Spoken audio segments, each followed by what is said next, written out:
السلام علیکم، welcome to my channel Urdu novel اور ادبی کہانیاں۔ پیش خدمت ہے ایک ناولٹ جسے لکھا ہے شازیہ چودھری نے، تو کہ محبوب مجھے تھا۔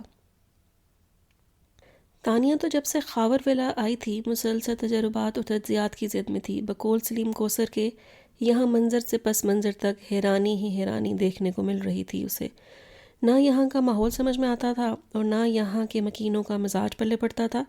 عجیب پراسرار سی فضا تھی اور عجب کترائے اکھڑے اجنبی رسمی رویوں والے مکین۔ یا خدا کہاں پھنس گئی ہوں میں۔ F S C pre medical کر کے آگے میڈیکل میں اپلائی کر دیا اور خوش قسمتی سے اس کا لاہور میں فاطمہ جناح میڈیکل کالج میں ایڈمیشن ہو گیا۔ مسئلہ رہائش کا تھا۔ لاہور میں اس کے ڈیڈی کی دور کی جان پہچان کی ایک عزیزہ ساجدہ بیگم رہتی تھیں۔ پھر سوئے اتفاق کے ساجدہ بیگم کی بہو شیریں کے میکے والوں کی تانیہ کی امی سے بڑی اچھی اسلام دعا تھی، لہٰذا انہوں نے خوش دلی سے اپنے ہاں ٹھہرانے پر اصرار کیا۔ کالج کے ہاسٹل میں فی الحال 2 ماہ سے قبل رہائش کے لیے کوئی کمرہ خالی نہیں تھا، سو اس وقت تک کے لیے اس کی رہائش گاہ خاور ولا قرار پائی تھی۔ یہاں آ کر شروع میں تو خوب گھبرائی، نئی جگہ، نئی درس گاہ، نیا ماحول، مگر پھر 2 ہفتوں میں سیٹ ہو گئی۔ کالج میں ہم مزاج دوستیں بھی مل گئیں اور اساتذہ سے بھی جھجک اور اجنبیت دور ہوتی گئی۔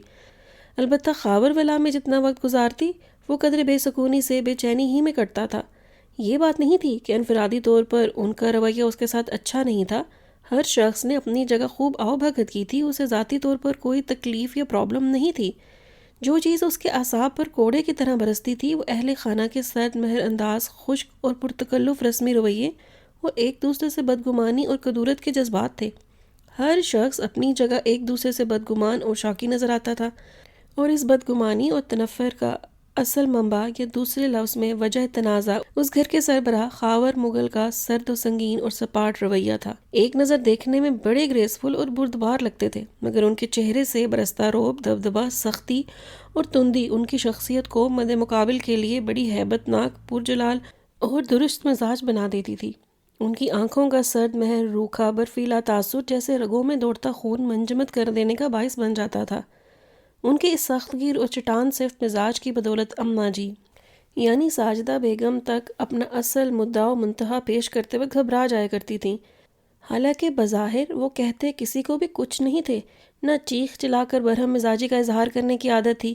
وہ ٹھیک ٹھاک کم گو تھے، مقابل کو بے اوسان کرنے کے لیے ان کا دھیما مگر 2 ٹوک حتمی سرد و سپاٹ لہجہ ہی کافی ہوتا تھا، جس کے آگے اماں جی کی بھی نہیں چلتی تھی۔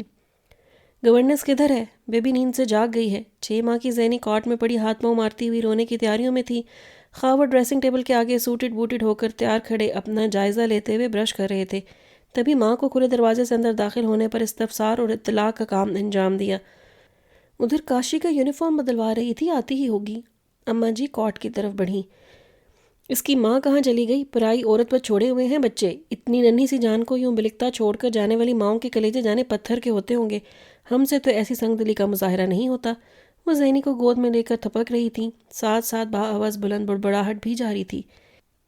فرصت ملی تو گلے سے لگا کر چوم چاٹ کر 2 منٹ کو اپنا دل بہلا لیا، وگرنہ پنگھوڑے میں پھینک سج سور کر بازاروں ہوٹلوں کی سیر کو نکلیے۔ اماں جی صاف انہیں سنا رہی تھیں۔ جواب میں خاور نے ٹھٹک کر مڑتے ہوئے بے حد سلگتی نگاہوں سے ماں کو دیکھا۔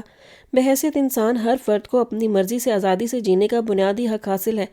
آپ کی بہو کوئی دنیا سے انوکھا کام تو نہیں کر رہی؟ ان کے کھرے انداز پر اماں جی نے بے حد برا مان کر ان کی شکل دیکھی۔ آزادی کا مطلب یہ تو نہیں ہوتا کہ بندہ گھر بار کو چولہے میں جھونک دے۔ بھلا بتاؤ، سارا دن گھر سے باہر گزار دینا، اولاد کو کسی غیر کے بھروسے پر چھوڑ کر جانا، گھر میں آئے گئے سے ملنے ملانے کے اوقات میں گھر سے غائب رہنا کسی عورت کو زیب دیتا ہے؟ کیا اس طرح گھر چلا کرتے ہیں؟ وہ بگڑ رہی تھیں۔ وہ جس ماحول اور جس گھر سے آئی ہیں وہاں ایسے ہی چلتا ہے، اس میں ان کا کیا دوش؟ ان پر مطلق اثر نہ ہوا تھا۔ اماں جی بل کھا کر رہ گئیں۔ چڑیل نے کیسے میاں کو اپنے حسن کے جال میں پھانسا ہوا ہے کہ 2 لفظ نہیں سن سکتا اس کے خلاف، مگر شادی کے بعد عورت کو نئے ماحول کے مطابق اپنے شوہر کے لیے خود کو بدلنا پڑتا ہے۔ جواب میں ایک استہزائیہ مسکراہٹ خاور مغل کے ہونٹوں کو چھو گئی۔ ہر پیکر میں لچک نہیں ہوا کرتی اماں جی۔ یوں بھی شادی سے پہلے اسی روپ میں آپ لوگوں نے انہیں پسند کیا تھا، یا انہیں پہلے بتا دیتی کہ شادی کے بعد تمہیں اس پیکر میں ڈھلنا ہوگا؟ اب تو کچھ بھی نہیں ہو سکتا نا؟ اماں جی زچ ہو کر ادھر ادھر دیکھنے لگیں۔ خیر سے گئی کہاں ہے؟ اماں جی نے موضوع ہی بدل ڈالا۔ ظاہر ہے حسب سابق ویمن کلب کی کسی تقریب میں۔ ایک تو ان بیگم صاحبہ کے سوشل ورک اور پارٹیاں ڈنر ہی کبھی ختم ہونے کو نہیں آتے۔ وہ پھر پٹڑی بدلنے لگیں۔ آئیں گی کب ملکہ عالیہ؟ وہ خود پر کنٹرول کے باوجود تنزیہ لب و لہجہ ترک نہیں کر سکتی تھی۔ ڈنر کے بعد انہوں نے اطمینان سے تیار ہو کر اپنا الوداعی جائزہ لیا اور پرفیوم اسپرے کرنے لگے۔ ادھر اماں جی کلس کر رہ گئیں۔ ان کی واپسی تو آدھی رات کو ہوگی، اور ادھر جو فریال کو دیکھنے کے لیے شام میں کچھ لوگ آ رہے ہیں، ان سے بات کون کرے گا؟ دیکھ لو اب ذرا بہو صاحبہ کی نافرمانیاں۔ حالانکہ کل سے بتا رکھا ہے بلقیس نے کہ کل فریال کے سلسلے میں کچھ لوگ آ رہے ہیں، آپ اور خاور گھر پہ ہی رہیے گا، بڑے ٹھسے والے ہیں، ان کے ہاں کی خواتین بھی بہو اور اس کے میکے والوں کی طرح گٹ پٹ انگریزی بولتی ہیں۔ بلقیس نے کہا بھابھی اور خاور ہوں گے تو ان کو آرام سے سنبھال لیں گی، ان پر بھی روب رہے گا کہ ہم بھی کچھ کم نہیں۔ اب بتاؤ، اپنے للو پچو کاموں کے لیے تو ان کے پاس فرصت ضرور ہے، اور گھر کی اہم ذمہ داری میں ہاتھ بٹانے کا کوئی خیال نہیں۔ مجھے ایک بہت ضروری بزنس ڈیلنگ کرنی ہے، میں تو ادھر جا رہا ہوں۔ بشیر، میرا بریف کیس گاڑی میں رکھ دو، دیکھو سمد نے گاڑی اچھی طرح صاف کی ہے یا نہیں۔ اماں جی جل کر کوئلہ ہی تو ہو گئیں۔ دونوں میاں بیوی کو اپنے اپنے کاموں کی پڑی ہے، اور ادھر بیوہ معذور بہن کی بیٹی کے مستقبل کی کچھ پرواہ نہیں، ماں کی تکلیف کا کچھ احساس نہیں۔ شاباش ہے بچے۔ مگر ادھر کچھ خاص اثر نہیں ہو رہا تھا ان کے اس واویلے کا۔ مدت ہوئی ایسی باتوں پر انہوں نے سیریس ہونا چھوڑ دیا تھا۔ رشتے جوڑنے بنانے کے کام میں آپ سے زیادہ مہارت کس کو ہوگی؟ یہ محاذ آپ لوگ خود ہی بخوبی سنبھال لیجیے گا، مجھے تو ویسے بھی ایسے کاموں کی سینس نہیں۔ ان کے بیگانہ سے روکھے پھیکے انداز پر ایک لمحے کو لاؤنج میں ریموٹ کنٹرول کے بٹن دباتی تانیہ ششدر سی ہو کر رہ گئی تھی۔ ان کے جانے کے بعد اماں جی جلے دل کے پھپھولے پھوڑنے کے لیے تانیہ کے پاس آ بیٹھیں۔ جانے کون سی پٹیاں پڑھاتی رہتی ہے، اس قدر میرے بیٹے کو اپنے قابو کر لیا ہے، کہاں اتنا فرما بردار، اتنا خیال رکھنے والا ہوا کرتا تھا۔ یہ حیثیت رہ گئی ہے ماں کی، دوسروں کی بھی تو بہویں ہیں، راج کراتی ہیں سسرال کو، اور فالتو میں روب بھی سہتی ہیں۔ میں نے تو اتنی نرمی، اتنی محبت اور اتنے لاڈ پیار سے رکھا ہوا ہے، اتنے تو اس کے نخرے ہیں۔ اپنے میکے کی امارت اور تعلیم کا ہم پر کیا احسان ہے؟ ہوں گے امیر وہ اپنی جگہ، ہم کیا کسی سے کم ہیں؟ جب ہماری ہی خوشی غمی میں شریک نہیں تو ہمیں اس کی صورت اور امارت کو چاٹنا ہے؟ میرے خاور پر تو جیسے سحر پھونک دی ہے اس خوبصورت چڑیل نے۔ شام کو فریال کو دیکھنے کے لیے آنے والے مہمانوں کے ساتھ کیا ڈیلنگ ہوئی، اس کا تو تانیہ کو پتہ نہ چل سکا، کیونکہ وہ کالج چلی گئی تھی۔ البتہ رات کھانے پر شہرین کے ماتھے کی تیوریاں، بلقیس آپا اور اماں جی کے پھولے پھولے چہرے دیکھ کر خاصی حد تک اندازہ ہو گیا کہ بہرحال کوئی گرما گرمی ضرور ہوئی ہے، یا پھر متوقع ہے۔ یہ مجھ بدنصیب کی تقدیر تھی کہ خاوند حادثے میں چل بسا اور میں ٹانگیں کٹوا بیٹھی، 6 ننھی جانوں کی ذمہ داری میرے میکے پر آ پڑی۔ مجھے تو بڑا مان تھا، بڑا آسرا تھا کہ بھائی میرے بچوں کو پھولوں کی طرح رکھے گا۔ مجھ کم بخت کو کیا خبر تھی بیوی کے آ جانے کے بعد بھائی کی نظر بدل جائے گی۔ اب اس جوگی بھی نہیں ہوں کہ محنت مزدوری کر کے ہی بچوں کا پیٹ پال سکوں۔ پڑی ہوں بھائی کے در پر لاوارثوں کی طرح۔ بچوں کا آگا پیچھا کون دیکھے گا؟ ان بدنصیبوں کا کون والی وارث ہوگا؟ سوچا تھا اب یہ فکریں بھائی بانٹ لے گا۔ اللہ نے پیسہ بھی کھلا دے رکھا ہے، بادشاہوں کے محل جتنا گھر ہے، جگہ مل ہی جائے گی، مگر جب دل ہی تنگ پڑ جائیں تو محلوں کا کیا کرنا۔ بلقیس آپا بڑی دل سوزی سے بغیر کسی کو مخاطب کیے کہہ رہی تھیں۔ جواب میں خاور مغل کی فراخ پیشانی پر بل پڑتے تانیہ نے صاف دیکھ لیے تھے۔ شہرین تو ناک بھون چڑھا کر نہایت بے پرواہی کے عالم نے دوبارہ اپنی پلیٹ پر جھک گئی تھی۔ میرے حساب سے آپ لوگوں کو یہاں کسی قسم کی کوئی تکلیف نہیں ہونی چاہیے۔ آپ کے نام سے آپ کے ذاتی اکاؤنٹ میں ہر ماہ ایک کثیر رقم جمع کرواتا ہوں۔ اس کے علاوہ آپ کے ہر بچے کا جیب خرچ باقاعدگی سے ہر ماہ انہیں مل جاتا ہے۔ آپ کے بچے شہر کے بہترین انگلش میڈیم اسکول میں زیر تعلیم ہیں، ان کے جوتے، کپڑے، دیگر ضروریات کے لیے علیحدہ سے رقم مختص کر کے اماں جی کے حوالے کرتا ہوں۔ اس کے علاوہ ضرورت پڑنے پر آپ میرے سیکریٹری مختار ایوان صاحب سے کسی بھی وقت جتنی چاہیں رقم نکلوا سکتی ہیں۔ گھر میں آپ سمیت آپ کے ہر بچے کے لیے علیحدہ بیڈ روم ہے۔ آپ کی آسانی کے لیے آپ لوگوں کا پورشن باقی گھر سے الگ بنایا ہوا ہے۔ آپ کی خدمت کے لیے 24 گھنٹے ملازم موجود رہتے ہیں گھر میں۔ اس کے علاوہ بھی آپ لوگوں کی چھوٹی بڑی ضرورت کا خیال رکھا جاتا ہے۔ پھر بھی آپ لوگوں کو شکوہ ہے تو میں اس سلسلے میں کیا کر سکتا ہوں؟ ان کے مدلل 2 ٹوک حتمی انداز پر اماں جی بما بلقیس آپا جزبز سی ہو کر رہ گئی۔ بیٹا یہ صحیح ہے، تم نے ہر طرح سے بیوہ معذور بہن اور بوڑھی ماں کے آرام کا خیال رکھا ہوا ہے، مگر بچے، روپے، پیسے اور عیش و آرام کے علاوہ بھی بندے کی ہزار ضرورت ہوتی ہیں نا۔ ہم لوگ ترستے رہ جاتے ہیں کہ تم 2 گھڑی کو ہمارے پاس بیٹھو، مل کے ہم اپنے دکھ سکھ کی باتیں کریں، ہنسیں بولیں۔ بہو نے تو خیر قسم کھائی ہوئی ہے ہمارے دکھ سکھ میں شریک نہ ہونے کی، مگر تم تو ہمارے اپنے ہو، ہمیں تو یوں لگتا ہے تم ہمارے درمیان رہتے ہوئے بھی ہمارے نہیں ہو۔ جواب میں خاور مغل نے یکے بعد دیگرے بہن اور ماں پر گہری نظر ڈالی۔ اس چپ چاپ سے نگاہ میں عجب تمسخر، طنز اور آزردگی تھی۔ اس دور میں سب سے بڑی ضرورت پیسہ ہے۔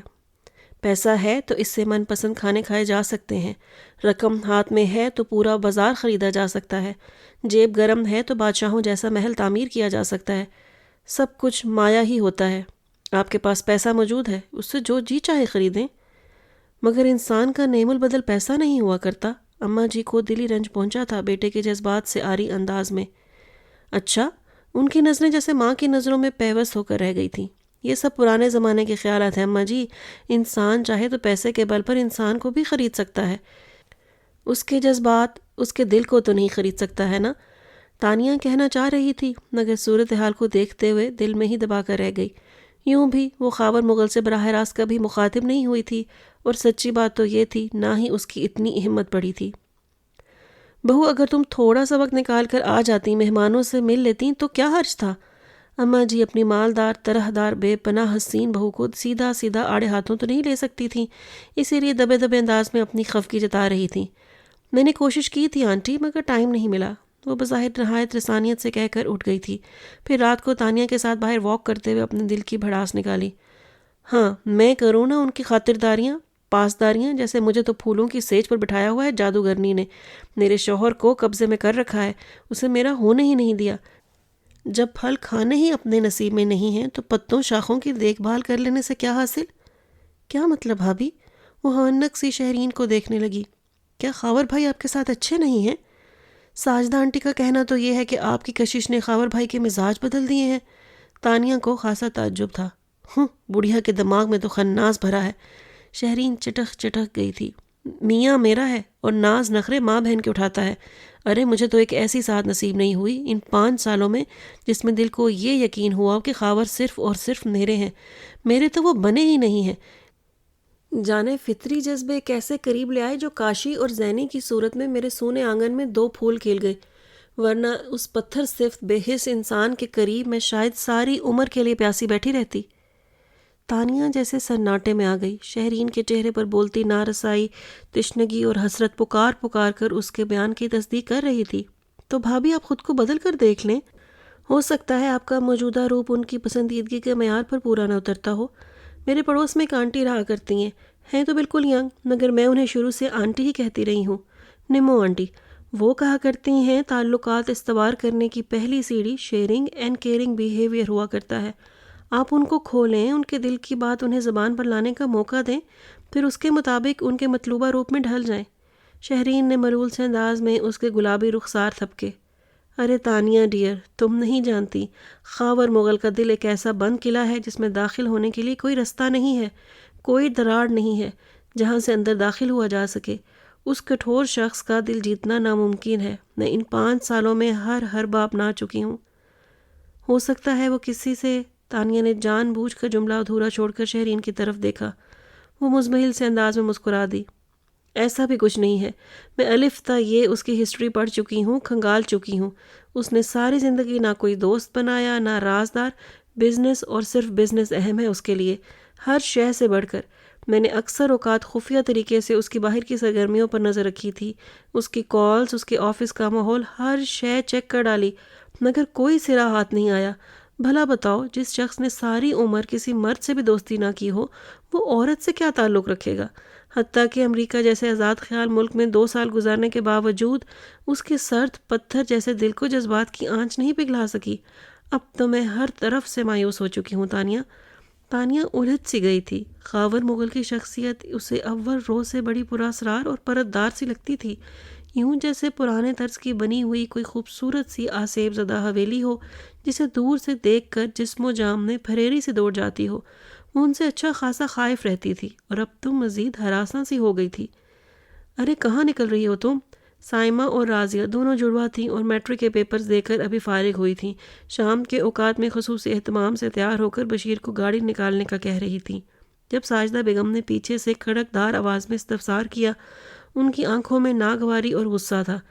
یوں ہی نانی جان، ذرا آؤٹنگ پہ جا رہے ہیں، سائمہ نے بوتیک کا ڈیزائن کردہ نئے نویلے پیور کاٹن کے جدید کڑھائی والے سب سوٹ کے کلف زدہ اکڑے ہوئے دوپٹے کو ایک سائڈ پر پن اپ کرتے ہوئے بڑے لاپرواہ سے انداز میں جواب دیا تھا۔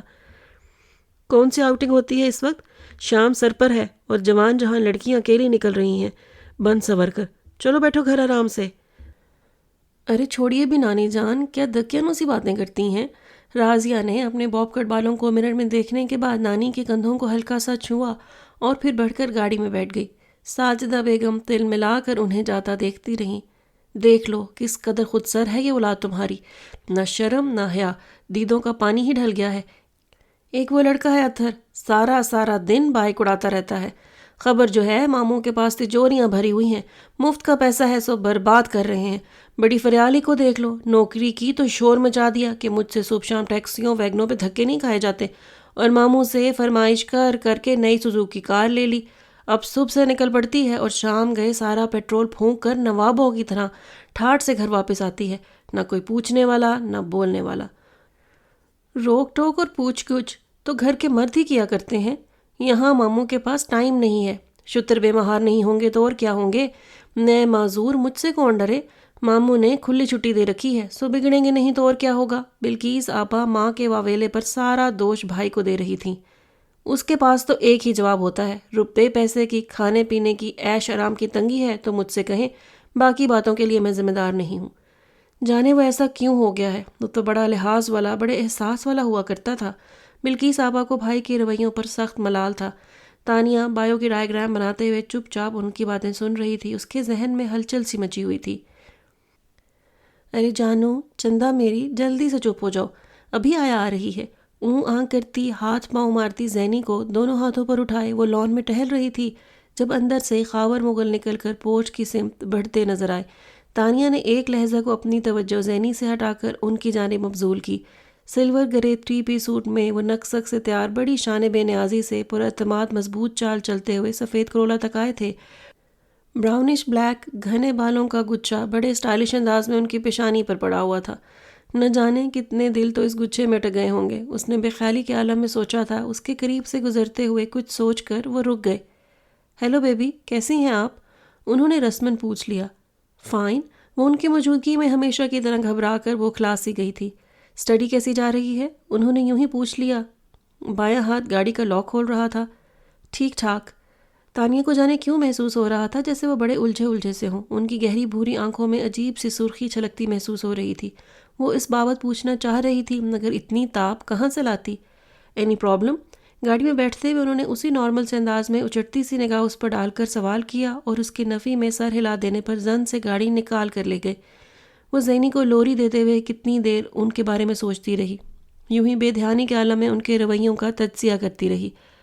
رات کو پڑھتے پڑھتے پیاس لگی، اپنے فریج میں جھانکا، اتفاق سے دونوں بوتلیں خالی تھیں۔ وہ گلاس اٹھائے باہر آئی، لاؤنج سے گزری تو لائٹ جلتی دیکھ کر ادھر آ گئی۔ صوفے میں دھسے، منہ میں سگریٹ دبائے، بظاہر تو وہ ٹی وی کی سمت میں توجہ تھے مگر ذہن جانے کی ان بھول بھلائیوں میں گم تھا۔ جسم پر قیمتی سلیپنگ گاؤن لپٹا ہوا تھا۔ لاؤنج کی فضا میں سگریٹ کی مہک کے ساتھ ساتھ ان کے مخصوص پرفیوم کی بھینی بھینی خوشبو شامل تھی۔ اس نے مڑ کر وال کلاک کی سمت دیکھا، 12:30 بج رہے تھے، باقی پورا گھر نیند کی آغوش میں تھا۔ مان ان کی نظر اس پر پڑی، وہ قدرے سیدھے ہو کر بیٹھ گئے۔ تانیہ خجل سی ہو کر آگے بڑھائی کہ اب اس کے سوا کوئی چارہ نہیں تھا۔ آپ سوئے نہیں ابھی تک خاور بھائی؟ تھوک نکل کر ہاتھ میں پکڑے گلاسوں کے کناروں پر مضبوطی سے انگلیاں جماتے ہوئے اس نے انہیں مخاطب کیا، انداز میں جھجک تھی۔ نہیں، اس سے مختصراً جواب کوئی ہو بھی نہیں سکتا تھا۔ ان کی نظریں ٹی وی اسکرین پر جم گئی تھیں۔ کچن میں گئی تو پانی پینے کے بعد اپنے لیے کافی کا مگ بنایا اور ساتھ میں عذرائے ہمدردی ان کے لیے بھی بنا لی۔ تھینکس، بے تاثر سے انداز میں کہہ کر انہوں نے اس کے ہاتھ سے مگ لے لیا، پھر اخلاقاً سامنے والی نشست پر بیٹھنے کا اشارہ کیا۔ تانیہ کا ارادہ ایسا نہیں تھا مگر پھر کچھ سوچ کر احتیاط سے بیٹھ ہی گئی۔ وہ مکمل طور پر ٹی وی کی جانب میں توجہ تھے، شاید بی بی سی لگا ہوا تھا۔ تانیہ نے ان کی غفلت سے فائدہ اٹھا کر ان کا جائزہ لینا شروع کر دیا۔ کتنی شاندار پرسنالٹی ہے مگر آنکھوں اور چہرے پر اتنی بیگانگی کیوں ہے؟ ہونٹوں پر اپنائیت آمیز مسکراہٹ کے نشان کیوں نہیں ملتے؟ مجھے 1 مہینہ ہونے کو آیا ہے مگر میں نے ابھی تک ان کے ہونٹوں پر ایک ہلکی سی مسکراہٹ کی جھلک بھی نہیں دیکھی، نہ ماں بہن کے لیے، نہ بیوی بچوں کے لیے، نہ کسی دوست آشنا کے لیے۔ کتنے بند سے لگتے ہیں دیکھنے میں۔ شہرین بھابھی ٹھیک ہی کہتی ہیں کہ یہ ایک ناقابل تسخیر قلعہ ہے، لیکن پھر بھی ہیں تو انسان ہی نا۔ نمو آنٹی کہا کرتی ہیں خدا نے کسی شخص کو پیدائشی برا نہیں بنایا، اللہ تعالیٰ کو تو اپنی ساری مخلوق سے برابر کا پیار ہے۔ انسان کے اچھا برا ہونے میں سب سے پہلے ماں باپ کی دی گئی تربیت، اس کے بعد ارد گرد کا ماحول اور پھر معاشرے کے افراد ہوا کرتے ہیں۔ ان کے ساتھ ایسا کیا مسئلہ ہے؟ ماں خائف، بہن شاکی، بیوی مظلوم، بچے توجہ کے منتظر، اور ایک یہ ہے ہر شے بھلا کر صرف بزنس میں گم رہتے ہیں۔ آپ کو کسی قسم کا کوئی مسئلہ تو نہیں ہے یہاں؟ وہ اپنے دھیان میں نہایت انہماک سے ان کو پڑھ رہی تھی جب دفعتاً اس کی طرف متوجہ ہوتے ہوئے انہوں نے دریافت کیا تھا۔ ایک لمحے کو تانیہ کا دل اچھل کر حلق میں آ گیا۔ چوری پکڑے جانے کے خیال سے چہرے پر خفت کی سرخی چھا گئی۔ خاور مغل نے ایک لہجے کو اس 17-18 برس کی دوشیزہ کا معصومیت اور سادگی کے رنگوں سے سجا دلکش کومل گلابی چہرہ دیکھا، پھر بے تاثر انداز میں نگاہ اٹھا لی کہ نظر کے اس تصادم نے تانیہ کی پیشانی عرق آلود کر دی تھی۔ جی نہیں تو وہ مکمل طور پر ٹی وی کی طرف متوجہ ہو گئی۔ اصولاً اب اسے اٹھ جانا چاہیے تھا، اس کا یہاں کوئی کام نہیں تھا۔ خاور بھائی آپ مائنڈ نہ کریں تو ایک بات پوچھوں؟ وہ اٹھ کھڑی ہوئی تھی مگر جانے کیوں ایک قدم آگے بڑھا کر بے ساختہ رک کر پوچھ بیٹھی تھی۔ جواب میں انہوں نے صرف بہمیں اٹھا کر متفسرانہ نظروں سے اسے دیکھا تھا۔ وہ اپنی گھبراہٹ پر قابو پا کر کہنے لگی، خاور بھائی میں نے اکثر محسوس کیا ہے جیسے آپ کو خدا نخواستہ کسی الجھن کا سامنا ہے۔ آپ کے انداز میں بڑی بےقلی اور اضطراب سا پایا جاتا ہے جس سے لگتا ہے آپ کو کوئی پریشانی ہے۔ اس کے خاموش ہونے پر خاور مغل نے چونک کر اس کے چہرے کا جائزہ لیا تھا۔ اتنی معصوم سی چھوٹی سی سادہ لڑکی محسوسات کے اعتبار سے اتنی پختہ بھی ہو سکتی ہے؟ نہیں، ایسی کوئی بات نہیں ہے، آپ جا کر آرام کیجیے۔ ان کے انداز میں اتنی قطعیت تھی کہ اسے مزید کچھ کہنے کی ہمت نہیں ہوئی۔ دبے قدموں وہ اپنے کمرے کی طرف بڑھ گئی تھی۔ فاطمہ ایک کپ چائے بنا دینا، اسٹرانگ سی، سر میں بہت درد ہے، میں اپنے کمرے میں ہوں۔ وہ بعجلت کچن کے دروازے سے ہانک لگا کر بڑھ گئے تھے۔ یہ دیکھے بغیر کہ کچن میں ماسی نہیں، تانیہ کھٹر پٹر کر رہی ہے۔ اپنے لیے دوپہر کا کھانا نکالتی تانیہ نے اپنا کام روک کر ان کے لیے چائے بنائی اور مدھم سی دستک دے کر ان کا جواب ملنے پر اندر چلی آئی۔ ارے آپ نے کیوں زحمت کی؟ وہ ٹائی ڈھیلی کی اپنے اسی فارمل ڈریس میں ایزی چیئر پر دراز تھے، انداز میں بہت تھکن اور کسل مندی نمایاں تھی۔ کوئی بات نہیں، اس نے کپ انہیں تھما دیا۔ خاور بھائی آپ اتنے تنہا اتنے آدم بازار سے کیوں رہتے ہیں؟ سب سے الگ تھلگ اپنی ہی دنیا میں گم۔ آج وہ ساری ہمتیں بیدار کر کے بالآخر پوچھ ہی بیٹھی تھی، آپ کا وہم ہے بیبی؟ اس کی بات پر وہ پہلے ٹھٹکے پھر سر جھٹک کر سختی سے کہہ کر چائے کی سمت متوجہ ہو گئے، گویا مزید کچھ نہ سننے بولنے کا سگنل دے دیا ہو، مگر وہ جیسے طے کر کے آئی تھی۔ اس طرح کا رویہ تو خود آپ کے لیے بہت پرابلمز کریٹ کر دے گا، آپ بہت اکیلے ہو جائیں گے۔ نمو آنٹی کہا کرتی ہیں ہم معاشرے میں اکیلے نہیں ہوتے، ہاں مگر اس وقت جب افراد سے کوارڈینیشن میں خلل واقع ہو جائے اور کمیونیکیشن گیپ پیدا ہو جائے۔ اس کے سادہ و فطری رواں لہجے پر اور سب سے بڑھ کر اس کے جملوں کے انتخاب پر وہ یک لخت بھونچکا ہو کر حقیقی معنوں میں اس کی طرف متوجہ ہوئے تھے۔ وہ ان کے یوں منجمد سا ہو کر گھورنے پر اندر سے ہراساں سی ہو گئی تھی۔ شاید مجھے اتنی جرأت کا مظاہرہ نہیں کرنا چاہیے تھا۔ وہ جھپاک سے باہر نکل گئی۔ کیا ہو رہا ہے بیبی؟ اس شام وہ لان میں سبزے پر بیٹھی پڑھ رہی تھی جب وہ ادھر چلے آئے۔ جی بس پڑھائی، آپ آئیے نا، بیٹھیے پلیز۔ اور تانیہ کو حیرت اس وقت ہوئی جب وہ واقعی لان چیئر گھسیٹ کر بے تکلفی سے بیٹھ گئے۔ میں تو بہت بیزی رہتا ہوں، دھیان نہیں دیا اس پوائنٹ پر۔ آپ کو آؤٹنگ وغیرہ کے لیے جانا ہو تو ضرور بتائیے گا۔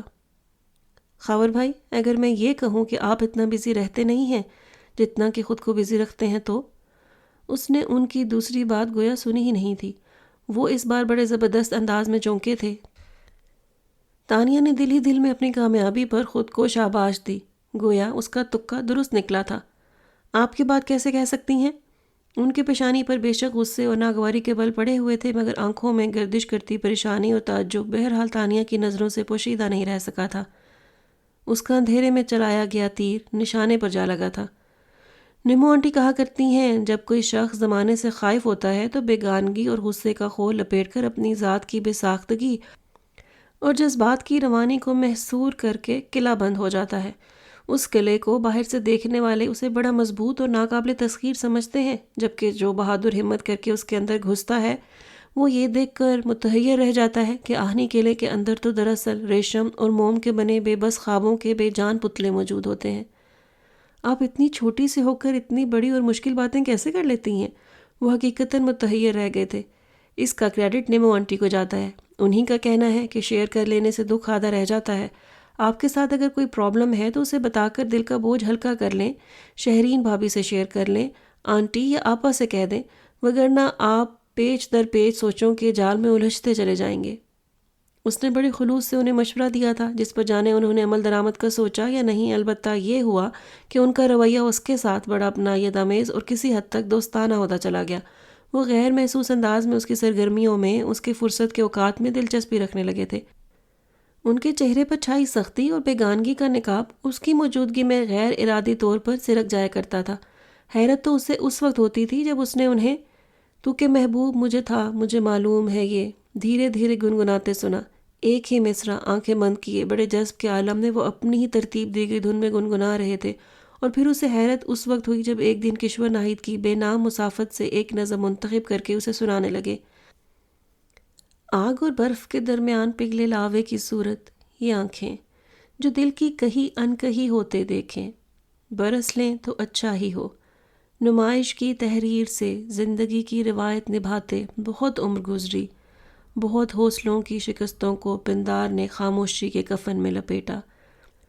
بس اب راستوں میں درختوں کی پرچھائیوں کا سندیسہ سمجھ لو، وہ دیوار گرتی نظر آ رہی ہے۔ خاور بھائی آپ اور شاعری، وہ استجابیہ بولی تھی، تم تو یوں حیران ہو رہی ہو گویا شاعری مجھ جیسے بندے کے لیے شجر ممنوعہ کسی حیثیت رکھتی ہو۔ وہ بے اختیار مسکرا دیے تھے، اور اسی پل اندر داخل ہوتی شہرین گنگ سی رہ گئی۔ اس نے تو کبھی ان کے بھیجے ہوئے پتھریلے انابی ہونٹوں کے غنچوں کو شگفتگی سے کھلتے نہیں دیکھا تھا۔ بھابھی ملاحظہ کر رہی ہیں آپ اپنی نئے رنگی فطرت کے کمالات، آج خاور بھائی اپنی پسند کی شاعری سنا رہے ہیں، تانیہ نے خوش دلی سے شہرین کو مخاطب کیا تھا۔ ہاں دیکھ رہی ہوں، شہرین کے انداز میں عجیب سا ٹھہراؤ تھا، نظریں خاور مغل کے چہرے پر جمی تھیں، جہاں مسکراہٹ یوں غائب ہوئی تھی جیسے کبھی آئی ہی نہ ہو۔ بلکہ میں تو منتظر ہوں جب یہ خود بھی شاعری کرنے لگیں گے، بدلتی رتوں کا کیا پتہ چلتا ہے۔ شہرین کے لہجے کی تلخ اور ترش جھنکار کو تانیہ تو سمجھ نہ سکی، اور خاور مغل نے سمجھ کر بھی توجہ نہ دی۔ اس دن صبح سے مسلسل مودہ بادی ہو رہی تھی۔ اس نے کالج سے چھٹی کا پروگرام بنا لیا، ٹھنڈ بھی ٹھیک ٹھاک ہو رہی تھی۔ شام کے اوقات میں یوں ہی موسم کی خبر لینے وہ ٹیرس کا دروازہ کھول کر باہر نکلی تو دھک سے رہ گئی۔ ایک کونے میں کرسی ڈالے ہلکی نیلی شرٹ اور گرے پتلون میں وہ بڑے سکون و اطمینان سے بیٹھے بھیگ رہے تھے۔ آسمان پر گہری بدلیوں کا رقص جاری تھا۔ خاور بھائی، وہ شال اچھی طرح لپیٹ کر شیڈ کے نیچے سے ہوتی ہوئی ان کے پاس پہنچ گئی۔ اسے ان سے اس دیوانے پن کی توقع نہ تھی۔ ہاں آؤ بھائی تانیہ، میں اس وقت تمہاری ضرورت ہی محسوس کر رہا تھا۔ وہ اتنے ایزی ہو کر بیٹھے تھے گویا اپنی خواب گاہ کے پرسکون ماحول میں ہوں۔ آپ تو سارے بھیگ گئے ہیں خاور بھائی، تانیہ نے فکر مندی سے انہیں دیکھا تھا۔ ارے یار مزے میں ہوں، انہوں نے اتنی ہی بے فکری سے ہاتھ ہلایا، اور اس سمے جیسے تانیہ پر بہت کچھ منکشف ہوا۔ خاور بھائی ایک بات پوچھوں؟ پوچھو، ضرور پوچھو، لیکن اس سے پہلے میری ایک بات سن لو۔ ان کے انداز میں محسوس کی جانے والی بشاشت تھی جو آن کی آن میں اس کے مزاج پر چھا گئی تھی۔ جی کہیے۔ اسے خاور مغل بڑے نئے سے محسوس ہوئے۔ تمہارا یہ انداز تخاطب بڑا پیارا اور دلکش لگتا ہے۔ وہ بے ساختہ ہنس پڑے تھے۔ وہ بھی ذرا سا جھیم کر ان کی ہنسی میں شامل ہو گئی۔ بس عادت سی پڑ گئی ہے۔ پھر وہ اپنی بات پر آ گئی، سنبھل کر مخاطب ہوئی۔ خاور بھائی آپ کو کوئی دکھ ہے؟ اس کے غیر متوقع سوال پر استفہامی انداز میں اسے دیکھنے لگے۔ نمو آنٹی کہا کرتی ہیں جب انسان کو بہت کاری زخم لگے، کوئی بڑا روگ یا دکھ جان کو چمٹ جائے، تو وہ اسی طرح گرمی، سردی اور زمان و مکان کے حساب سے بے خبر ہو جایا کرتا ہے۔ بڑا گہرا نکتہ نکالا تھا اس نے۔ خاور مغل نے گہری سانس لی، بولے اب بھی کچھ نہیں۔ بتائیں نا خاور بھائی، کیا ایسی ہی کوئی بات ہے؟ اس نے اب کے بے دھڑک اصرار کیا تھا کہ بہرحال ان کا خاموش انداز کچھ نہ کچھ معنی ضرور رکھتا تھا۔ تمہارے اس سوال کے جواب میں مجھے بے ساختہ ایک نظم یاد آ رہی ہے، کہو تو سنا دوں؟ بالآخر وہ بولے، ہاں ضرور، لیکن پہلے یہ وضاحت ضرور کر دیجئے کہ اتنی لمبی چوڑی مصروف زندگی میں شاعری کے شوق سے کیوں کر پالا پڑا؟ اسے تجسس تھا کہ آیا پہلے سے اس میدان کے شاہ سوار ہیں یا تازہ تازہ آمد ہوئی ہے۔ جب میں امریکہ میں ہوتا تھا، وہاں فارغ اوقات میں اردو ادب سے دل بہلاتا تھا۔ اسی زمانے کی کچھ یادیں رہ گئی ہیں، وگرنہ اس سے پہلے اور اس کے بعد مصروفیات کے جنگل میں ایسا بھٹکا کہ پھر رستہ ہی نہ ملا۔ بہرحال نظم سنو۔ پوچھنے والے تمہیں کیسے بتائیں آخر، دکھ عبارت تو نہیں ہے جو تجھے لکھ کر دے دے، یہ کہانی بھی نہیں ہے کہ سنائیں تجھ کو، نہ کوئی بات ہی ایسی کہ بتائیں تجھ کو، زخم ہو تو تیرے ناخن کے حوالے کر دیں، آئینہ بھی تو نہیں ہے کہ دکھائیں تجھ کو، یہ کوئی راز نہیں جس کو چھپائیں تو وہ راز کبھی چہرے کبھی آنکھوں سے چھلک جاتا ہے، جیسے آنچل کو سنبھالے کوئی اور تیز ہوا جب بھی چلتی ہے تو شانوں سے ڈھلک جاتا ہے۔ اب تجھے کیسے بتائیں ہمیں کیا دکھ ہے؟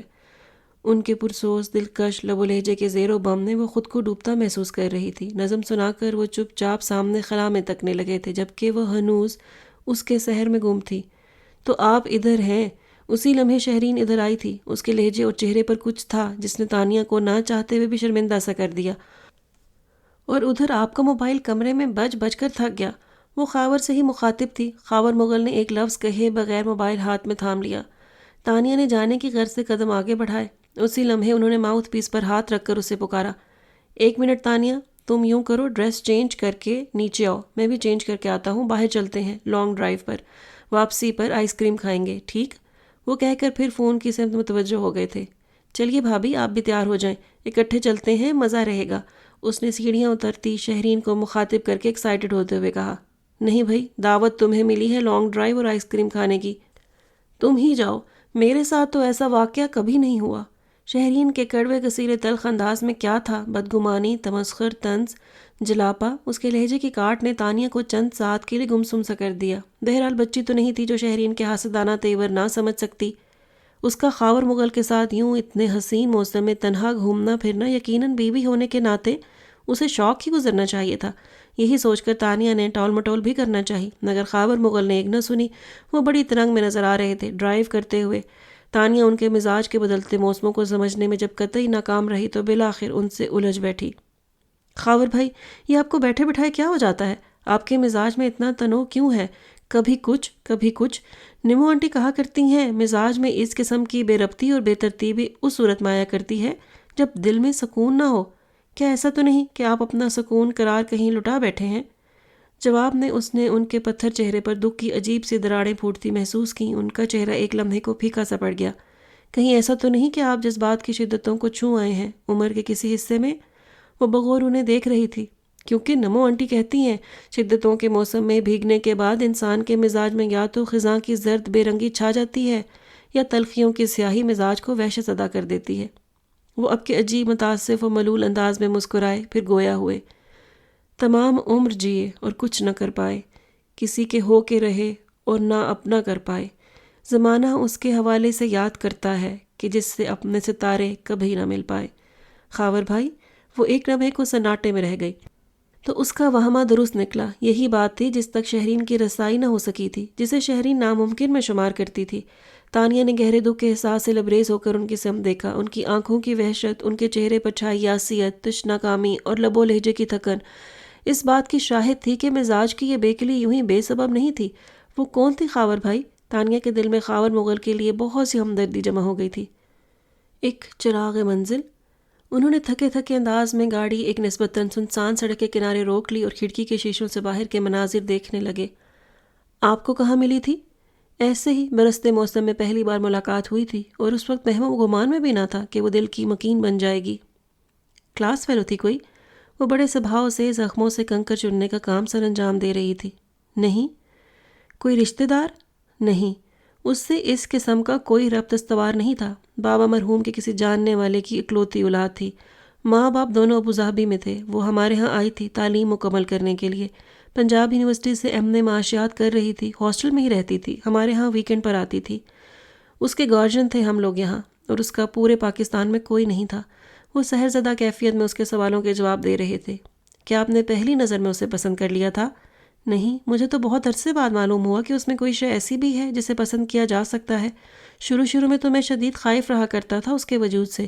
یہ تو جدائی نے بتایا کہ وہ میرے لیے کیا تھی۔ اس کے ساتھ رہ کر تو احساس ہی نہ ہوا تھا کہ وہ میری ضرورت بھی بن سکتی ہے۔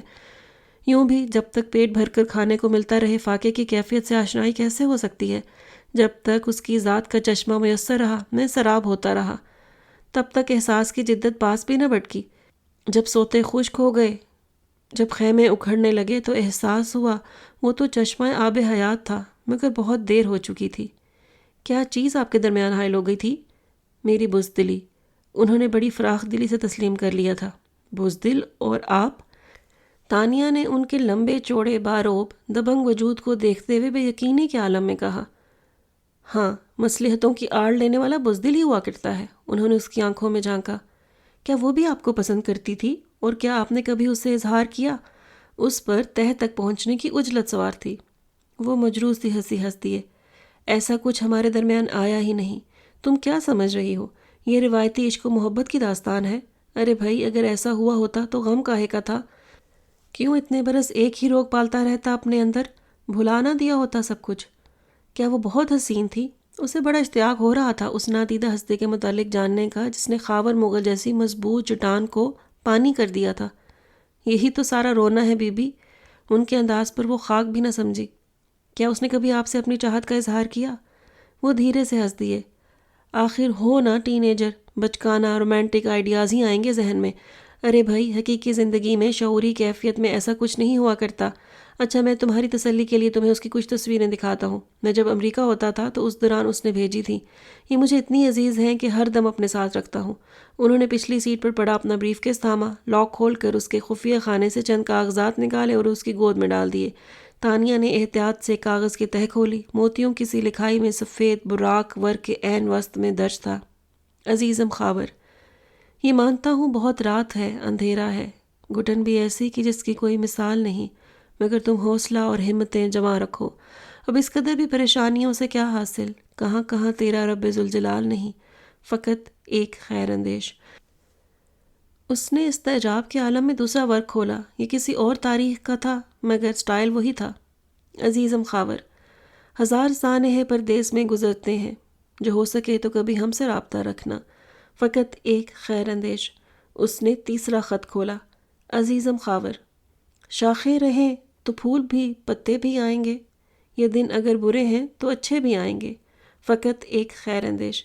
پھر اس نے آخری خط بھی کھولا: عزیزم خاور، قیمت نہ لگا جذبہ اثار طلب کی، ہر شے کو فقط چشم خریدار سے مت دیکھ، میں اور کہیں صاف دکھائی نہیں دوں گا، ہٹ کر مجھے آئینہ کردار سے مت دیکھ، فقط ایک خیر اندیش۔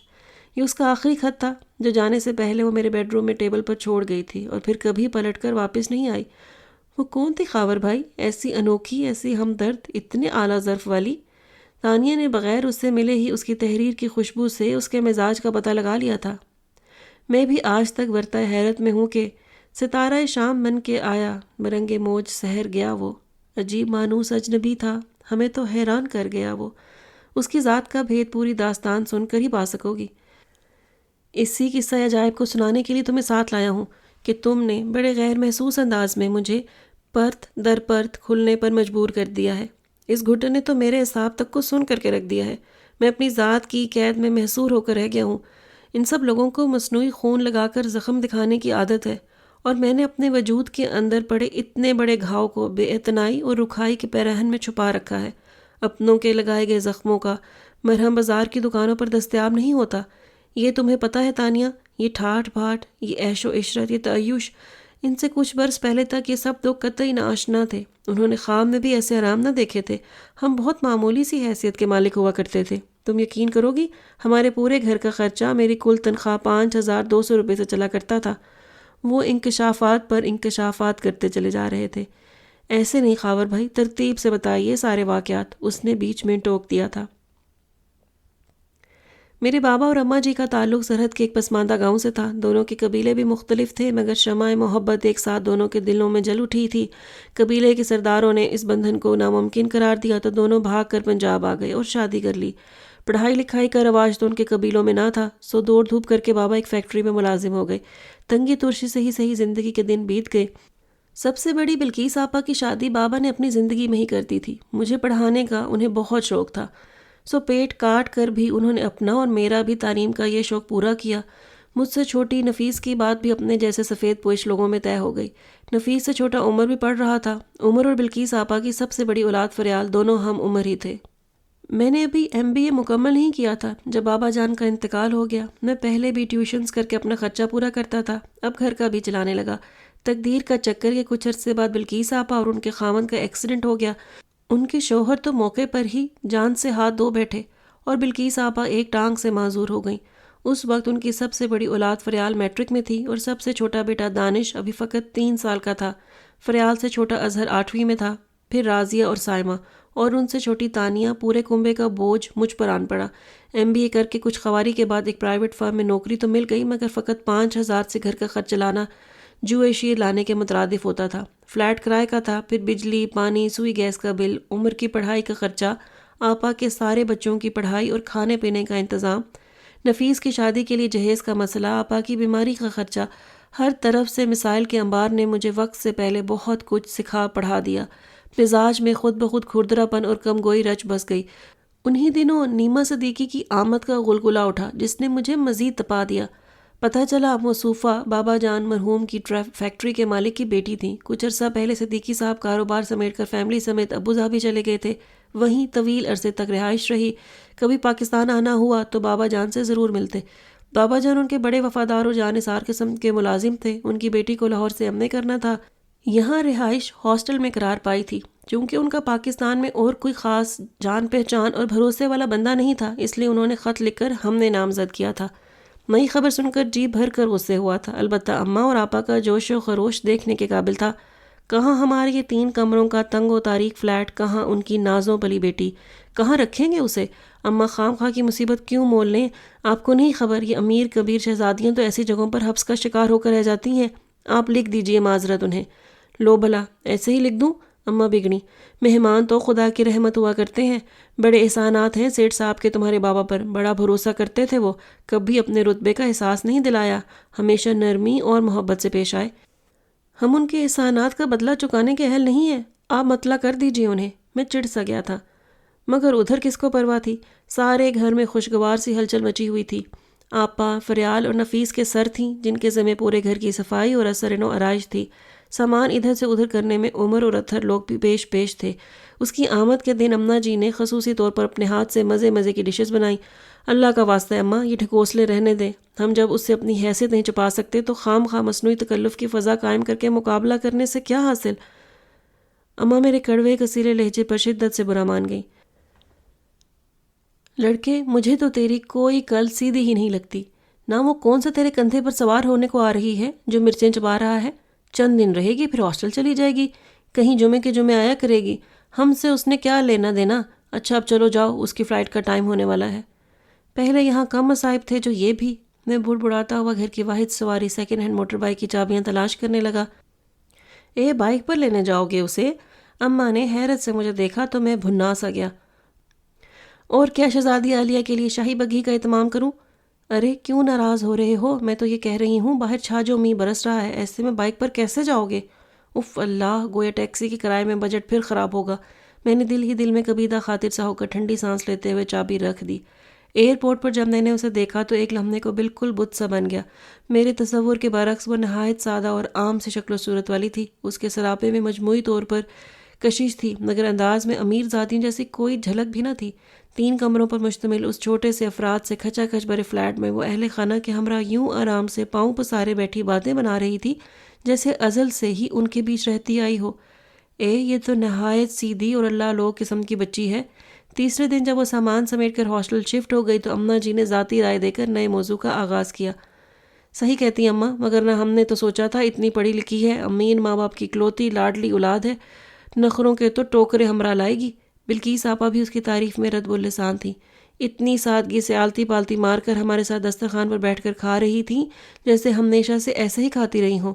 نفیس کو اس کی یہ ادا بہت بھائی تھی۔ بہت کم دل والے ایسے ہوتے ہیں جنہیں خدا دولت سے نوازتا ہے تو بھی وہ اپنا ظرف بلند اور دل کشادہ رکھتے ہیں۔ دیکھ تو اندازے سے ہی کتنے تحائف لے کر آئی ہے۔ یہ کہہ کر جھولی میں ڈال دیے کہ آنٹی میرا یہاں اور کون ہے، آپ لوگ ہی تو ہیں، میرے اپنے ماشاءاللہ بڑے کھلے دل کی ہے، اللہ اس کی نصیب اچھے کرے، وگرنہ ہم نے تو بڑے بڑوں کو دولت کے زوم میں انسان کو حیوان سے بھی کمتر سمجھ کر دھتکارتے دیکھا ہے۔ نیما باجی کہہ رہی تھی ویکینڈ پر آئیں گی تو ہمارے ساتھ گڑیا کھیلیں گی۔ راضیہ اور سائمہ اپنی جگہ محبت کا اظہار کر رہی تھیں۔ سارا گھر ہی اس کے اخلاق کا، اس کے مزاج کی سادگی کا اور اس کی فیاض طبع کا گویدہ ہو چکا تھا، مگر مجھے نہ جانے کیوں اسے دیکھتے ہی تپ چڑھ جاتی تھی۔ آ جاتی ہیں محترمہ اپنی عمارت کا جادو جگانے۔ جب دیکھو کبھی راضیہ اور سائمہ کے فراک آ رہے ہیں، عمر اور اطہر کے لیے بیٹ بال یا شرٹس لائی جا رہی ہیں، فریال کے لیے بوتیک سے کوئی سوٹ پسند کر کے لایا جا رہا ہے، اماں اور بلکیس باجی اور نفیس کے لیے کوئی ضرورت کی چیز خریدی جا رہی ہے۔ دینے کا انداز ایسا ہوتا تھا کہ اگلے کو ضرور ہی تحفہ لیتے ہی بن پڑتی۔ آنٹی کل میں گئی تھی نا ادھر، تو یہ شرٹ کا پیس پسند آ گیا، خیال آیا ماشاءاللہ عمر کا رنگ بہت کھلتا ہوا ہے، اس پر بہت سوٹ کرے گا، بہت سارے لوگ لے رہے تھے، ٹھیک ٹھاک سستا مل گیا۔ میں نے کہا چلو کیا حرج ہے بھلا، اتنا اچھا کپڑا دوبارہ جانے کب ملے، میں نے لے لیا کہ آپ کو دکھا دوں گی۔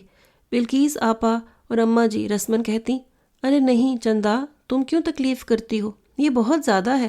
تکلف کہاں آنٹی، سمجھیے یہ تو یوں ہی ٹرائل کے طور پر لائی ہوں، آپ میرے ساتھ چلیے گا کسی دن، بے شک اپنی پسند سے اور لے لیجئے گا، اسے تو رکھیے نا۔ اور ہاں آج پکا کیا ہے بھئی نفیس، ذرا اپنے ان نفیس اور ملائم ہاتھوں سے کھانا تو لگا دو، قسم سے بڑی بھوک لگ رہی ہے۔ اور یہ چھوٹی مخلوق کدھر ہے، میں دیکھتی ہوں ان کو، جب بھی آتی گھر میں ادھر ادھر آزادانہ گھومتی پھرتی، مزے سے انجوائے کرتی، ایک لمحے کو بھی کبھی کسی کو احساس نہیں دلاتی تھی کہ وہ خصوصی مہمان نوازی کی مستحق ہے۔ کبھی لاڈ سے اماں کی گود میں سر رکھ دیتی، آنٹی ذرا اپنے اصلی والے سرسوں کے تیل سے مالش تو کر دیجیے۔ ان دنوں میں بہت پریشان سا تھا، عمر کو فرسٹ ایئر میں ایڈمیشن دلانا تھا، داخلہ فیس اور کتابوں کاپیوں یونیفارم وغیرہ کے لیے کم از کم 1,500-2,000 کی رقم درکار تھی، تنخواہ ملنے میں بھی 1 ہفتہ باقی تھا، اور اتفاق سے اس کے داخلے کی آخری تاریخ 26 تھی۔ تنخواہ سے تو یکمشت اتنی بڑی رقم کی بچت ناممکن ہی تھی، اتنے بڑے کنبے کو فقط 5,000 سے چلانا کوئی خالہ جی کا گھر تھوڑی تھا۔ چھوٹے دانش کی طبیعت خراب تھی، اس کو کسی اچھے ڈاکٹر کو دکھانے کی ضرورت تھی۔ اسی پریشانی میں داخلے کی تاریخ ذہن سے نکل گئی۔ تنخواہ ملنے پر سب سے پہلے عمر کو ڈھونڈا، عمر وہ تمہارے داخلے کا کیا بنا؟ یار لیٹ ہی ہو گئے تم۔ ارے نہیں بھائی، داخلہ تو ہو گیا۔ میں عمر کے رنجیدہ ملول چہرے کی جگہ حشاش پشاش انداز دیکھ کر ششدر ہی تو رہ گیا۔ مگر کیسے؟ پیسے کہاں سے آئے تمہارے پاس؟ میں چونکا تھا، کہیں اماں اور آپا لوگ بات کر رہے تھے، نیما باجی نے سن لیا، پھر میرے پاس آ کر خفا ہوئیں کہ مجھے پہلے کیوں نہیں بتایا اپنے داخلے کا۔ چلو میں تمہارے ساتھ چلتی ہوں۔ وہ مجھے لے گئیں اور انہوں نے ہی داخلے وغیرہ کا انتظام بھی کر دیا۔ میرے اندر کا غیرت مند مغل بچہ ایک لمحے کو جوالا مکھی کا روپ دھار گیا۔ تم نے کیوں لیا ان کا احسان؟ تمہارا بھائی مر گیا تھا جو یوں ایرے غیرے کے آگے دکھڑا رو رہے تھے؟ میں نے شعلہ برساتی نگاہوں سے اسے گھورا تھا۔ جواب میں وہ مسمسی سی صورت بنا کر منظر سے ہٹ گیا۔ ویکینڈ پر وہ آئی تو میں نے 1,500 روپیہ اس کے پاس قالین پر رکھ دیا۔ وہ نیچے ہی بیٹھی راضیہ اور سائمہ کو سبق یاد کروا رہی تھی۔ یہ کیا ہے؟ اس نے حیران نظریں میری سمت دوڑائیں۔ یہ آپ کا احسان ہے محترمہ جو آپ نے عمر پر کیا تھا، میں نے ترشی سے جواب دیا۔ ایک لمحے کو اس کے چہرے پر ناگواری کے عکس لہرائے، پھر بڑی صفائی سے اپنے تاثرات چھپاتے ہوئے اس نے قدموں میں پڑی رقم اٹھائی اور ٹیبل پر میرے نزدیک کھسکا کر بولی، یہ احسان نہیں قرض تھا جس کی وصولی عمر سے قرار پائی ہے، وہی یہ رقم واپس کرنے کا پابند ہے۔ آپ کے ساتھ تو میرا ایسا کوئی معاہدہ نہیں ہوا۔ وہ کہہ کر کچن میں گھس گئی تھی غالباً۔ پھر فریال کے رزلٹ پر اس نے 1,000 روپیہ نقد اور ساتھ میں نصاب کی کتابوں کا سیٹ اپنی طرف سے گفٹ بنا کر اس طرح دیا کہ اسے واپس کرنے کی کوئی گنجائش ہی نہ رہی۔ وہ احسان بھی اس انداز میں کیا کرتی تھی جیسے اس کا فرض اور ہمارا حق سمجھ کر کر رہی ہو۔ لینے والے کی انا کا ہرٹ ہونا تو درکنار، الٹا اسے یہ احساس دلاتی تھی کہ تم یہ چیز لے کر مجھ پر بڑا احسان کر رہے ہو۔ میں اس کی ان حرکتوں پر دل ہی دل میں بہت نالا رہتا تھا۔ ہمیں نہیں چاہیے آپ کی عنایتیں نوازشیں، براہ کرم انہیں اپنے پاس ہی رکھیں۔ میں تنتناتا ہوا اس کے سر پر کھڑا کہہ رہا تھا۔ کیوں؟ کیا ہوا؟ میں نے جتنے جلال سے باز پرس کا آغاز کیا تھا اس نے اتنے ہی سکون سے دریافت کیا تھا۔ میرا دل جل کر خاک ہو گیا۔ آپا کے بیٹے کی طبیعت سنبھل ہی نہیں رہی تھی۔ میرا ارادہ تھا آج شام وقت نکال کر اسے لے چلوں گا۔ بڑی مشکل سے ایک ماہر ڈاکٹر سے ٹائم بھی لے لیا تھا۔ آنے پر پتہ چلا دانش اور بلکیس آپا کو نیما اپنی گاڑی پر لے گئی تھی۔ واپسی میں وہ دوائیوں اور پھل فروٹ سے لدی بھندی گھر لوٹی تو میں کھولتے دماغ کے ساتھ اس پر الٹ پڑا۔ اے باولے ہوئے ہو خاور، اماں بیچ میں پڑ گئیں۔ ایک تو بچی نے نیکی کی، اوپر سے اسے یہ صلا دیا جا رہا ہے۔ بچہ درد سے تڑپ رہا تھا، خدا نخواستہ وقت پر ڈاکٹر کو نہ دکھایا جاتا تو لینے کے دینے پڑ جاتے۔ وہ تو بچی اتفاقاً ادھر آ نکلی، وگرنہ کیا کرتے، کیسے لے کر جاتے؟ ایسی کیا بات ہے آنٹی، آپ لوگ جو میرا اتنا خیال رکھتے ہیں، دیکھیے نا گھر والوں سے اتنی دور پڑی ہوں پھر بھی محسوس یہی ہوتا ہے اپنے ہی گھر میں اپنوں کے بیچ ہوں۔ اب بھلا اپنوں میں تکلف تھوڑی چلتا ہے۔ آپ سب مجھ سے اتنا پیار کرتے ہیں، میں جواب میں تھوڑا سا کام آ جاؤں تو آپ کا حق بنتا ہے اور میرا اولین فرض۔ آپ تو ایسی باتیں کر کے الٹا مجھے شرمندہ کر ڈالتے ہیں۔ نہایت معصومیت سے اماں جی سے لپٹ کر وہ اپنی چاہت کا اظہار کر رہی تھی۔ میں حسب سابق بل کھا کر رہ گیا، کہہ کچھ بھی نہ سکا کہ آگے رہ ہی کیا گیا تھا۔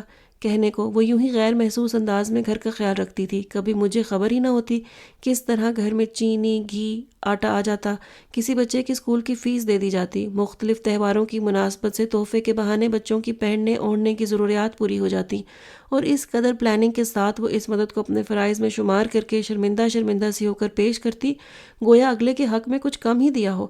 مجھے اس کے انداز سراسر چھچھورے اور نامناسب سے لگتے تھے، شاید اس لیے کہ یہ میری غیرت اور خودداری پر تازیانہ بن کر لگتے تھے. میں دانستہ طور پر اس کی موجودگی میں سب میں بیٹھنے میں کتراتا تھا. ہم دونوں میں محسوس کیا جانے والا کھچاؤ موجود تھا جو اماں جی کی ہزار تنبیہ کے باوجود دور نہیں ہو سکا تھا. میں اس سے کم مخاطب ہونے یا مخاطب رہنے کی کوشش کرتا تھا. خاور، کہیں ایسا تو نہیں کہ ہم دونوں کے بیچ جائیداد وغیرہ کا کوئی تنازع ہو؟ نفیس کے سسرالی رشتہ دار آئے ہوئے تھے، اسی سلسلے میں اماں نے اسے بھی بلوا بھیجا تھا. میں کچن سے مرد حضرات کے لیے چائے کے لوازمات لینے کو اندر آیا تو وہ برتنوں کو ترتیب سے رکھتے ہوئے نہایت سنجیدگی سے دریافت کرنے لگی. انداز میں حد درجہ سادگی تھی. میں نے اپنے اندر ابل پڑنے والے غیظ پر بمشکل قابو پایا تھا. یا یہ کہ آپ کا کوئی مربع میں نے اپنے نام کرا لیا ہو؟ ادھر ہنوز معصومانہ استفسار تھا. خام خواہ میرے منہ مت لگو. میں جھلا کر ٹرے اٹھانے لگا. نہیں، پھر بھی خاور سوچنے کی بات ہے نا؟ وہ اپنی بات پر بضد تھی. اگر ایسا نہ ہوتا تو ہم دونوں ایک دوسرے کے ساتھ اتنے خون خوار حریفانہ انداز میں پیش کیوں آتے؟ ضرور ہم دونوں میں ماضی میں کوئی اعلیٰ درجے کی دشمنی رہی ہے. وہ جیسے کسی نتیجے پر پہنچ گئی تھی تبھی اتنے وثوق سے کہہ رہی تھی. فضول بات نہیں کرو اور پلیز ذرا جلدی جلدی نپٹاؤ اپنا کام. اتنی سست رفتاری سے تو چونٹی بھی نہیں کرتی ہوگی. میں خام خواہ چڑ سا گیا تھا. اچھا تو پھر جاؤ چونٹی سے کرا لو. نہایت اطمینان سے اس نے اتنی بے ساختگی کے عالم نے جواب دیا تھا کہ اندر آتی نفیس کسی صورت اپنی ہنسی ضبط نہ کر سکی تھی. میں کسے آ کر کچن سے باہر آ گیا. اس دن کے بعد سے یہ ہوا کہ ہماری آپس کی چپکلش اور کشیدگی میں قدرے کمی واقع ہوتی گئی. بالواسطہ کی بجائے دو بدو براہ راست محاذ رائی ہونے لگی. شاید پہلی کاروائی چپ کا حصار توڑنا ہی ہوا کرتی ہے. پہلے اپنے طنز و تمسخر اور خفگی کا اظہار اماں، آپا یا دوسرے بچوں کے توسط سے اس تک پہنچاتا تھا. اب یہ کام بغیر کسی واسطے کے انجام پا جاتا تھا. ان دنوں میں باہر جانے کے چکروں میں تھا. ایک دوست سے بات کرنا تھی. اماں کو کہہ گیا تھا رات دیر سے لوٹوں گا. رات گئے گھر آیا تو خلاف توقع نیما کو دروازے پر موجود دیکھ کر ٹھٹک گیا. پھر چپ چاپ اندر آ گیا. چینج کرنے کے بعد ڈرائنگ روم میں آ گیا. یہیں ایک کونے پر میرا پلنگ بچھا تھا. ایک رائٹنگ ٹیبل اور کپڑوں کی الماری بھی سائڈ پر سیٹ تھی. ڈرائنگ روم والا کمرہ باقیوں کے مقابلے میں خاصا کھلا تھا. رات کو یہ میرے استعمال میں ہی ہوتا تھا. دوسرے کمرے میں اماں، آپا، نفیس اور باقی ساری لڑکیاں سوتی تھیں، جبکہ تیسرے چھوٹے سے اسٹور نما کمرے میں عمر اور اتھر کے پلنگ بچھے تھے. چینج کر کے آیا تو وہ سینٹر ٹیبل پر پانی کا جگ اور گلاس رکھ رہی تھی. کیا پکا ہے آج؟ مجھے شدید بھوک لگ رہی تھی اس وقت. ٹینڈے آلو. نام سن کر ہی میرے چہرے پر خوف زدہ اثرات نمایاں ہو گئے. یہ سبزی مجھے زہر لگتی تھی. تمہیں شاید پسند نہیں. وہ مسکرا دی. میرے تاثرات سے سمجھ گئی تھی. ساری بھوک ہی اڑا دی اس کے نام نے. میں نے برا سا منہ بنایا. اچھا ٹھہرو، تمہارے لیے کچھ اور سوچتی ہوں. 15 منٹ بعد وہ ٹرے لگا کر لائی تو گرم گرم روٹی کے ہمراہ فنگر چپس، ٹماٹو کیچپ، ایک کٹوری میں آلو اور پیاز کا رائتا اور پودینے کی چٹنی دیکھ کر میری روح تک خوش ہو گئی. بے تکلفی سے ڈٹ کر کھانے لگا. کھانے کے بعد وہ چائے کے 2 کپ لے آئی اور وہیں وہ سیدھا سے صوفے کی پشت سے ٹیک لگا کر بیٹھ گئی. چند لمحے ہمارے درمیان سناٹا بولتا رہا. خاور، تم ان دنوں بڑے الجھے سے لگ رہے ہو. کن چکروں میں ہو؟ چکر کیا ہونے ہیں، غم روزگار کے دھکے ہیں اور کیا. مجھ پر تھکن اور اعصابی دباؤ کے ساتھ ساتھ بیزاری بھی حملہ آور ہو چکی تھی. ویسے سچ بات تو یہ ہے کہ موجودہ دور میں جتنے بھی کمائیں، جہاں سے بھی کمائیں، کم ہے. پھر جہاں ماشاءاللہ افراد زیادہ ہوں وہاں ضرورتیں بھی خود بخود چادر چھوڑ کر پاؤں پھیلانے لگتی ہیں. بہت مشکل گزارا ہے ان دنوں. مجھے خاصا تعجب ہوا. بھلا نازوں پلی لاکھوں میں کھیلتی امیر زادی کو ان جھمیلوں کی کیا خبر؟ وہ یوں بات کر رہی تھی جیسے یہ سب کچھ اس کے ہاں بھی ہوتا رہا ہو. اب دیکھو نا، تمہیں کتنی محنت کرنا پڑتی ہے. سارا دن باہر کھپتے ہو، ٹیوشنز بھی کرتے ہو، پھر بھی پورا نہیں پڑتا. آخر تم بھی انسان ہو، کوئی مشین تو نہیں ہو. کہاں سے بندہ پورا کرے؟ ذمہ داریاں بھی تو بہت ہیں. میں تو کہتی ہوں بڑی ہمت ہے تمہاری. بڑے مضبوط اعصاب کے مالک ہو جو اتنی تندہی سے، اتنی جان فشانی سے اپنے گھر والوں کی ضروریات پوری کرنے کے لیے اپنا آرام و سکون ترک کیے ہوئے ہو. میں اس کی ہمدردانہ باتوں پر دل ہی دل میں حیران ہو رہا تھا. اتنی فراخ دلی سے تو کسی نے بھی میرے اثار، میری قربانی اور میری فرض شناسی کا اقرار نہیں کیا تھا. اس کا انداز اتنا اپنائیت امیز تھا اور وہ اس طرح ہماری سطح پر آ کر اسی حساب سے بات کر رہی تھی کہ میں بھی اپنی غیر فطری انا، غیرت اور نام نہاد چشم پوشی کو پس پش ڈال کر اس کے ساتھ اپنے خیالات شیئر کرنے لگا. اس قدر مہنگائی کے دور میں اتنے سارے افراد کے ہمراہ 5,000 سے کیا بنتا ہے؟ میں سوچتا ہوں آگے کیا بنے گا۔ ابھی عمر بہت چھوٹا ہے، فرسٹ ایئر میں ہی تو ہے۔ ادھر نفیس کے سسرال والے جلدی جلدی کی رٹ لگائے ہوئے ہیں۔ بلکیس آپا کی فریال بھی کل کو نفیس کے برابر آ رہی ہوگی۔ پھر دوسرے بچوں کی تعلیم اور خوراک کے مسائل، بلکیس آپا کی دوا کا انتظام، گھر کے خرچے، بلوں کی ادائیگی، یہ سب کیسے پورا ہوگا؟ خرچ ہیں کہ دن بدن کسی دیو ہیکل جن کی طرح بڑھتے ہی چلے آ رہے ہیں۔ سوچو تو اگر آج نفیس کے سسرال والے جلدی مچا دیں تو اس وقت میرے پاس اس کو جہیز کے نام پر دینے کے لیے شاید ایک جوڑے کے پیسے بھی نہ ہوں۔ حالات کو سامنے رکھتے ہوئے میں نہایت کبیدہ خاطر اور دل گرفتہ سا قالین پر صوفے سے پشت ٹکائے بیٹھا تھا۔ سوچیں آکٹوپس کی طرح ذہن کو جکڑے ہوئے تھیں۔ ہاں تم صحیح کہہ رہے ہو، ضرور ایسا ہی ہوگا۔ تنخواہ کی رقم سے بچت کا سوال تو چیل کے گھونسلے میں مانس ڈھونڈنے والی بات کے مترادف ہوگا۔ اس نے بڑے سبھاؤ سے میری بات کی تائید کی تھی، پھر تھوڑی پر ہاتھ رکھ کر کچھ سوچنے لگی۔ خاور، کافی دیر بعد اس نے پکارا۔ اس کے لہجے اور نظروں میں خیال انگیزی تھی۔ میں نے سگریٹ کا کش لیتے ہوئے نیم دلی سے محض اس کی سمت دیکھنے پر اکتفا کیا۔ ایسا نہیں ہو سکتا کہ تم کسی طرح باہر چلے جاؤ، جیسے لندن، امریکہ وغیرہ؟ میں کافی دیر تک اس کی سمت دیکھتے رہنے کے بعد بالآخر مسکرایا۔ تمہارے ذہن میں آنے والا یہ آئیڈیا کچھ عرصے پہلے ہی میرے دماغ میں آ چکا ہے۔ میں ابھی اسی سوچ میں ہوں، بلکہ ان دنوں انہی کوششوں میں لگا ہوا ہوں۔ اگر 2-4 سال بھی باہر لگا آؤں تو بہت سے چھوٹے بڑے مسائل نپٹ جائیں گے۔ آنٹی سے بات ہوئی اس سلسلے میں؟ نہیں، براہ راست تو نہیں، البتہ ایک بار یوں ہی دبے دبے انداز میں تذکرہ کیا تھا، مگر اماں سخت خائف ہیں، وہ باہر بھجوانے کے لیے راضی نہیں ہیں۔ ظاہر سی بات ہے، ماں کا دل ہے نا، اولاد کو اتنی دور آنکھوں سے پرے کرنے کا حوصلہ کیسے کریں گی؟ اس کے لہجے میں اماں کے لیے بڑی محبت اور لگاوٹ تھی۔ اماں کو تو بھنک بھی پڑ گئی تو وہ واویلا مچا دیں گی، اور میں انہیں دکھی کر کے باہر جانے کا سوچ بھی نہیں سکتا۔ اس سلسلے میں تم فکر نہیں کرو، میں آنٹی کو سمجھا دوں گی کہ اولاد کے بہتر مستقبل کے لیے والدین کو قربانی دینا ہی پڑتی ہے۔ تم قائل کر سکو گی انہیں؟ میں بے یقین سا تھا۔ بس تم دیکھتے جاؤ، اس نے چٹکی بجائی، اور پھر واقعی اس نے اپنی مسلسل کوششوں سے بالآخر اماں کو رام کر ہی لیا، ورنہ شاید وہ کبھی بھی مجھے خود سے جدا نہ ہونے دیتی۔ بابا جان کی ناگہانی وفات اور بلکیس آپا کے شوہر کے حادثے انہوں نے بہت وہمی بنا دیا تھا۔ میرے لیے وہ بہت حساس ہو گئی تھیں۔ کسی دن اتفاقاً دیر سویر ہو جاتی تو ان کا بلڈ پریشر لو ہونے لگتا تھا۔ اس نے جانے کہاں کہاں سے تعویلیں گھڑی تھیں، دلائل پیش کیے تھے، سنہری خوابوں کی جھلک دکھائی تھی کہ اماں خود ہی مجھے باہر کے لیے اپلائی کرنے کی ترغیب دینے لگیں۔ وہ اس کی مانتی بھی تو بہت تھیں، یا شاید اس میں کچھ ایسی بات تھی کہ دوسروں سے انکار ہو ہی نہیں پاتا تھا۔ پاسپورٹ اور ویزے کا کام تو کسی نہ کسی طرح اپنی فرم سے کچھ ایڈوانس نکلوا کر کہہ سن کر ہو گیا، مگر اب ٹکٹ کروانے کے لیے وہاں جا کر رہائش اور کھانے پینے کے انتظام کے لیے کم از کم 50-60 ہزار کی خطی رقم درکار تھی۔ میری راتوں کی نیندیں حرام ہو گئی تھیں، اسی فکر میں کہ ویزے کی مدت بھی اچھی خاصی مختصر تھی۔ اگر مقررہ مدت گزر جاتی تو پھر ساری محنت اکارت چلی جاتی۔ اماں نے نفیس کے لیے رکھا ہوا زیور فروخت کرنے کے لیے دینا چاہا، مگر میرے ضمیر نے گوارا نہیں کیا۔ اور بن جائیں گے خاور بھائی، نفیس نے بھی اصرار کیا، مگر میری ہمت نہیں پڑی۔ حالات کا کیا پتہ ہوتا ہے، کیا خبر وہاں جا کر کیسے حالات ہوں، خود اپنی جان کے لالے پڑ جائیں تو ایسے میں کیا یہ مجرمانہ احساس بھی ہمراہ لیے پھروں گا کہ بہن کے حق میں ڈاکہ ڈالا؟ کچھ سمجھ میں نہیں آ رہا تھا، جاؤں تو کہاں جاؤں۔ میرے مزاج کے سرد و سپاٹ موسموں کے باعث میرا ہلکا احباب نہ ہونے کے برابر تھا۔ کوئی ایسا جان پہچان کا بندہ نہیں تھا جس سے قرض لیتا۔ خاور، ٹائم بہت ہو گیا ہے، یہ نیما کو ذرا چھوڑا ہاسٹل تک، کہیں بند ہی نہ ہو جائے۔ اماں کو موسمی بخار نے آ گھیرا تھا، سو وہ بھی اطلاع ملنے پر یونیورسٹی سے کلاسز لے کر شام کو ادھر ہی چلی آئی تھی عیادت کے لیے۔ تم پہلے ہی تھکے ہوئے آئے ہو، بہت تکلیف کرنا پڑ رہی ہے تمہیں۔ بائک پر سنبھل کر ذرا فاصلے سے بیٹھتے ہوئے اس نے مخصوص ہمدردانہ انداز میں کہا۔ نہیں کوئی بات نہیں، میں نے مروتاً کہا۔ کچھ ہوا بندوبست پھر؟ ویزا ختم ہونے کی ڈیٹ تو نزدیک آ گئی ہے۔ اس کی پرتشویش آواز پر میں نے گہری سانس لی۔ دوڑ دھوپ تو کی ہے اچھی خاصی، مگر کیا کیا جائے، پیسے کی ہوس میں سب پاگل ہو رہے ہیں۔ جس کے پاس نہیں ہے وہ تو دوڑ ہی رہا ہے، جس کے پاس ہے وہ حل من مزید کا ورد کرتا ہوا محروم سے بھی آگے دوڑ رہا ہے۔ آفس میں کچھ لوگوں سے سلام دعا ہے، کچھ بابا کے جاننے والے ہیں، مل ملا کر شاید 20-22 ہزار ہاتھ لگ جاتے، مگر اس سے بھی کیا بنے گا، یہ تو نصف بھی نہیں ہے مطلوبہ رقم کے۔ میرے حساب پر بہت زیادہ بوجھ پڑا ہوا تھا۔ یہ تو ہے۔ وہ سوچ میں گم تھی۔ حالات کو سامنے رکھتے ہوئے تو لگتا ہے شاید جانے کا پروگرام چوپٹ ہی ہو جائے۔ ارے نہیں بھائی، میرے شکستہ مزمحل لہجے پر وہ دھک سے رہ گئی۔ اتنی تگودو سے تو امریکہ کا ویزا لگا ہے، وگرنہ تو لوگوں کی عمریں گزر جاتی ہیں ایمبیسی کے چکر لگا لگا کر۔ خوش قسمتی ہے تمہاری جو اتنی جلدی تمہارا کام ہو گیا۔ ہمت کیوں ہار رہے ہو خاور؟ تو پھر کیا کروں؟ میں نے نیند کے لیے ترستی ہوئی آنکھوں کو مسلتے ہوئے تلخی سے دریافت کیا۔ ہمت و حوصلہ خاور، کوئی تدبیر سوچو، ایسے تو نہیں کرتے نا؟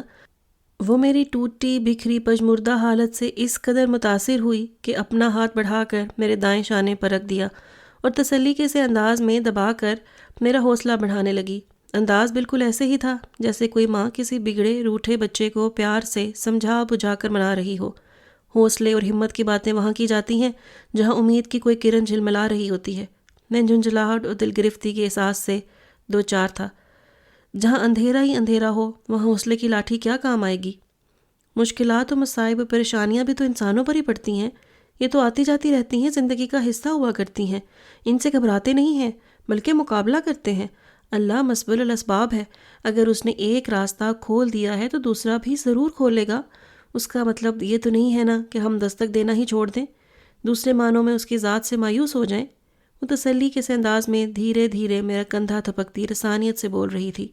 الفاظ تو دل پر مرہم رکھ رہے تھے یا نہیں، اس سے قطع نظر اس کے ہاتھ کا لطیف اپنائیت امیز لمس البتہ دکھتے سلگتے اعصاب پر چھینٹے ڈالنے کا کام ضرور انجام دے رہا تھا۔ ابھی تو تمہیں بہت طویل سفر کرنا ہے، ابھی سے تھکنے لگے ہو؟ یہ تو کوئی اچھی بات نہیں ہے، تم پر جتنی ذمہ داریاں ہیں اس لحاظ سے تمہیں خود کو بہت مضبوط اور بہادر بنانا ہوگا۔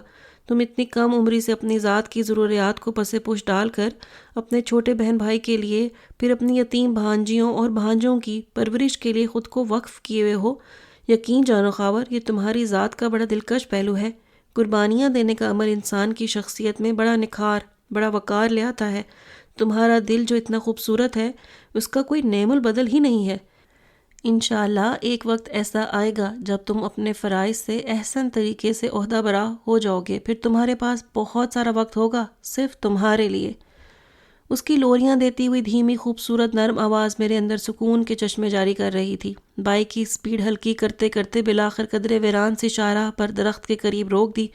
میں بہت تھکنے لگا ہوں نیما، یوں لگتا ہے صدیوں تک یوں ہی تنہا آبلا پائی کرتا رہوں گا اور منزل پھر بھی نہیں ملے گی۔ اتنے دنوں کی ذہنی توڑ پھوڑ اور سوچوں کے خلفشار نے میری قوت حیات گویا ختم کر ڈالی تھی۔ بڑے دل شکستہ سے انداز میں دھیرے سے پیچھے کھسکتے ہوئے میں نے اس کے گداز شانے پر اپنا تھکا ہوا سوچوں کی بھٹی میں جلتا سلگتا سر رکھ دیا۔ اس کی ملائم انگلیاں دھیرے دھیرے میرے گھنے بالوں کے جنگل میں نرمی سے ادھر ادھر گردش کرنے لگیں۔ نہیں خاور، تمہیں ہرگز بھی تھکنا نہیں چاہیے، اور تم اکیلے بھی کب ہو؟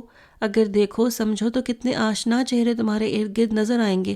اکیلا تو وہ شخص ہوتا ہے جس کو بھری دنیا میں کوئی سننے سمجھنے والا نہیں ہوتا، جس کی سلامتی کے لیے کوئی ہاتھ خدا کے حضور نہیں اٹھتا، جس کی پکار پر کوئی لپک کر نہیں آتا۔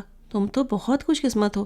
دیکھو تو تمہارے ارد گرد کتنے لوگ ہیں تم سے محبت کرنے والے، تمہارے لیے فکر مند رہنے والے، دعاؤں کی سوغات دینے والے، تمہارے دکھ درد کی دوا کرنے والے۔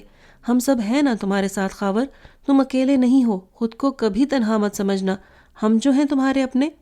وہ دھیرے دھیرے مجھے جوڑتی بناتی رہی، میرے حوصلے کی عمارت بلند کرتی رہی، تاریکیوں کے بادلوں میں چاندنی کی جھلک دکھلاتی رہی۔ ششتر تو میں اس دن رہ گیا جب اس نے 30,000 کی خطیر رقم میری جھولی میں ڈال دی۔ یہ کیا؟ میں ہکا بکا دیکھتا رہ گیا تھا۔ تمہیں پتہ تو ہے UAE کی سائٹ پر سونا بہت سستا ہوتا ہے، بلکہ والدین بچے کی کسی خوشی پر تحفے کے طور پر سونے کی چھوٹی موٹی چیزیں دے دیتے ہیں۔ عزیز رشتہ دار بھی بڑے فراخ دلی سے گفٹ کے طور پر سونے کی ہلکی پھلکی شے تحفتاً دینے میں گریز نہیں کرتے۔ میرے پاس بھی بہت سے ایسے تحفے تحائف جمع ہیں، ظاہر ہے سب کے سب تو نہیں پہنے جاتے نا۔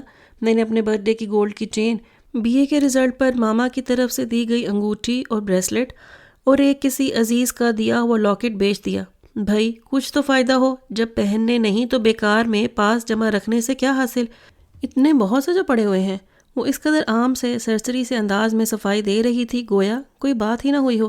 میں سمجھ گیا تھا وہ حسب سابق مقابل کو شرمندگی سے بچانے کے لیے اپنے لہجے اور انداز کی ازلی لاپرواہی کو بروئے کار لا رہی تھی۔ کچھ لوگ لے کر بھی شرمندہ نہیں ہوتے اور کچھ سر پھرے دیتے ہوئے بھی شرمندہ ہو جاتے ہیں، اپنے اپنے ظرف کی بات ہوتی ہے۔ میں نے کشمکش کے عالم میں کچھ کہنے کے لیے لب کھولے ہی تھے کہ اس نے ہاتھ کے اشارے سے مجھے روک دیا۔ پلیز خاور، وہ بصد منت بولی، کوئی ایسی بات منہ سے نہ نکالنا جس پر مجھے اپنے کیے پر ندامت ہونے لگے۔ یقین کرو یہ کچھ بھی نہیں ہے، یہ تو محض خراج ہے تمہارے اس جذبے پر جس کے تحت تم اپنی ذات کے تقاضے فراموش کر کے اتنے سارے لوگوں کی خوشیوں اور خوشحال زندگیوں کے لیے جدوجہد کر رہے ہو۔ اگر تمہارے مستقبل کے ساتھ اتنے سارے لوگوں کا مستقبل مشروط نہ ہوتا تو شاید میں تمہارا ساتھ نہ دیتی، کہ اس صورت میں تمہارا یہ اقدام تمہاری ذاتی آسائش کے لیے ہونا تھا، مگر تم پر بہت سی ذمہ داریاں ہیں۔ تمہیں اپنے بہن بھائیوں کا مستقبل سنوارنا ہے، معذور بیوہ بہن کے بچوں کی پرورش کرنا ہے۔ قربانی اور اثار کے اس سمندر میں میرا حصہ تو ایک قطرے کی مانند ہے، اصل مرحلہ تو تمہیں ہی طے کرنا ہے نا۔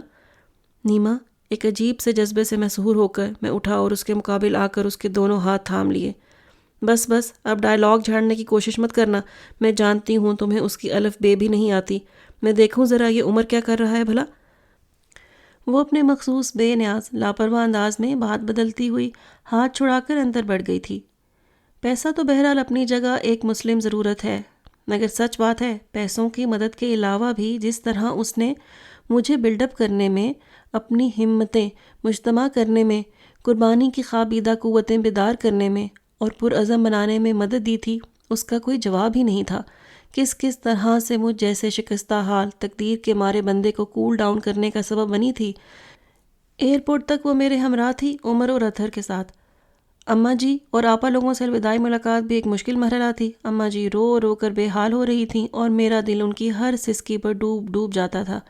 ایسے میں وہی تھی جو سب کو تسلیاں دے رہی تھی، حوصلہ بڑھا رہی تھی۔ میں کبھی دور نہیں رہا تھا گھر والوں سے، اور اب تو اتنی دور جا رہا تھا جہاں سے واپس لوٹنے کا بھی کچھ یقین نہیں تھا۔ بڑے ضبط اور جبر سے کام لے کر اپنے اندر امڑتے شور مچاتے آنسوؤں کو اندر ہی محصور کر کے ماں بہنوں سے رخصت لی تھی۔ تم بالکل فکر مت کرنا ادھر کی، میں موجود ہوں نا، سب سنبھال لوں گی۔ پھر ماشاءاللہ عمر بھی اچھا خاصا سمجھدار ہے۔ دیکھو گھبرا مت جانا، شروع میں تمہیں وہاں کا ماحول اجنبی لگے گا، یہاں کا خیال بہت ستائے گا، مگر آہستہ آہستہ عادی ہو جاؤ گے۔ اور دیکھو جتنے اچھے یہاں سے جا رہے ہو اس سے زیادہ اچھا بن کر واپس لوٹنا، ہم سب تمہارے منتظر رہیں گے۔ عمر اور اطہر کو گلے لگا کر پیار کیا، جاتے سمے ایک الوداعی نگاہ اس پر ڈالی۔ سفید سادہ سے کاٹن کے شلوار سوٹ میں اس کا سادہ، بے ریا، مخلص اور ہمدرد وجود کتنا نمایاں، کتنا پرکشش لگ رہا تھا۔ اتنی عام سی ہوتے ہوئے بھی کتنی منفرد، کتنی جاذب نظر لگ رہی تھی۔ جانے کیوں دل میں ایک عجیب دلگداز جذبے نے سر ابھارا۔ موقع ہوتا تو اس وجود کو ایک بار بازوؤں میں لے کر اس پر مہر تشکر ثبت کر دیتا۔ اللہ حافظ، خاور پہنچ کر خیریت کی اطلاع ضرور دینا۔ اس نے بڑے حوصلے سے مسکرا کر الوداع کیا تھا۔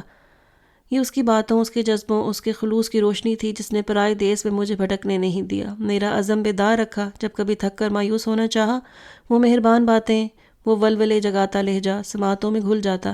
کبھی ایسا بھی ہوا جب کڑی مسافت طے کرتے کرتے میں نے ایک جگہ تھک کر پڑاؤ ڈالنے کا سوچا اور ادھر سے اس کا نامہ آ جاتا، میں پھر سے رخت سفر باندھ لیتا۔ نفیس اور عمر کے خطوط سے پتہ چلتا رہا کہ وہ واقعی اپنا کہا پورا کر رہی تھی، گھر کے انتظام و انصرام اور گھر والوں کے پرابلمز کے بارے میں باخبر رہتی تھی۔ ایم اے کرنے کے بعد اس نے بینک میں جاب کر لی تھی۔ نفیس کی شادی پر کوئی 1.5 برس بعد میں واپس لوٹا تو بڑی حد تک معاشی بوجھ ہلکا ہو چکا تھا۔ نفیس کا سارا جہیز تیار تھا، بچوں کی پڑھائیاں ٹھیک ٹھاک چل رہی تھیں، گھر کا بجٹ نارمل ہو چکا تھا اور گھر والوں کے چہروں پر خوشی کے عکس جگمگا رہے تھے۔ میرا دل بھی مسرور ہو گیا۔ اماں جی بتا رہی تھیں نیما نے بہت ساتھ دیا، یہ سب اسی کی بھاگ دوڑ کا نتیجہ ہے، بہت خیال رکھا ہے اس نے۔ وہ کہاں ہے؟ ہاسٹل میں ہوگی؟ میں نے گھڑی دے کر قدرے بے چینی سے دریافت کیا۔ ارے نہیں، اپنے بینک سے چھٹی لے کے گئی ہوئی ہے، پرسوں سے جہلم۔ وہاں اس کے کوئی جاننے والے ہیں، حال ہی میں ابوظہبی سے آئے ہیں، ان کا پتہ کرنے کے لیے گئی ہے۔ تو کیا شادی میں شریک نہیں ہوگی وہ؟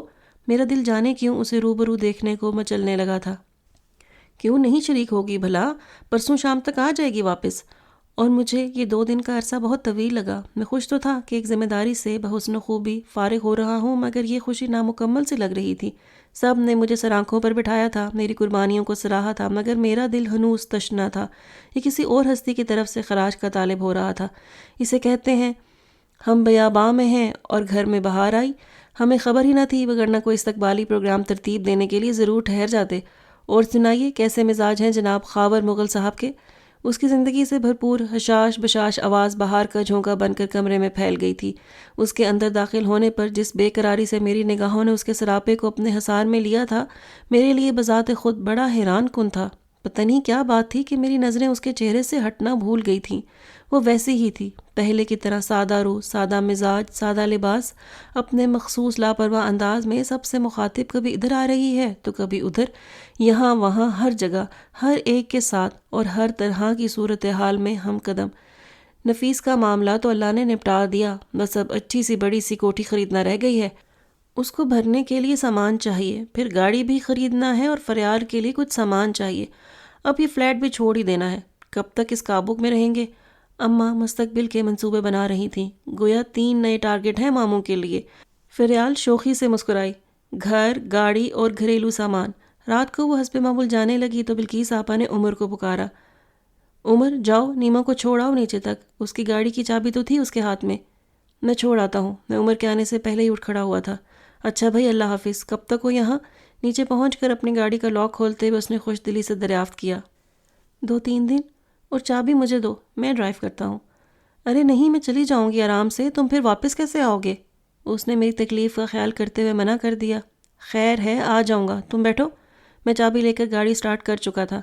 اگلی بار آؤ گے تو انشاءاللہ العزیز اپنی کرولا کا دروازہ کھول کر شان سے مجھے بیٹھنے کی آفر کرو گے۔ ہمیشہ سے دوسروں کا مان بڑھانے والی عادت اس کے خمیر میں شامل تھی۔ سارے راستے ادھر ادھر کی باتیں ہوتی رہیں، وہ گھر کے معاملات ڈسکس کرتی رہی، یہاں کے حالات بتاتی رہی۔ یہ کیا؟ یہ تو ہاسٹل نہیں ہے، تم شاید راستہ بھول بیٹھے ہو۔ گاڑی کے رکنے پر وہ حیرت سے پلکیں جھپکا کر مخاطب ہوئی تھی۔ یہ آئس کریم پارلر ہے، یہاں آئس کریم کھائی جاتی ہے، اور بے فکر رہو، میں راستہ بھی ہرگز نہیں بھولا۔ میرے انداز میں حد درجہ اطمینان تھا۔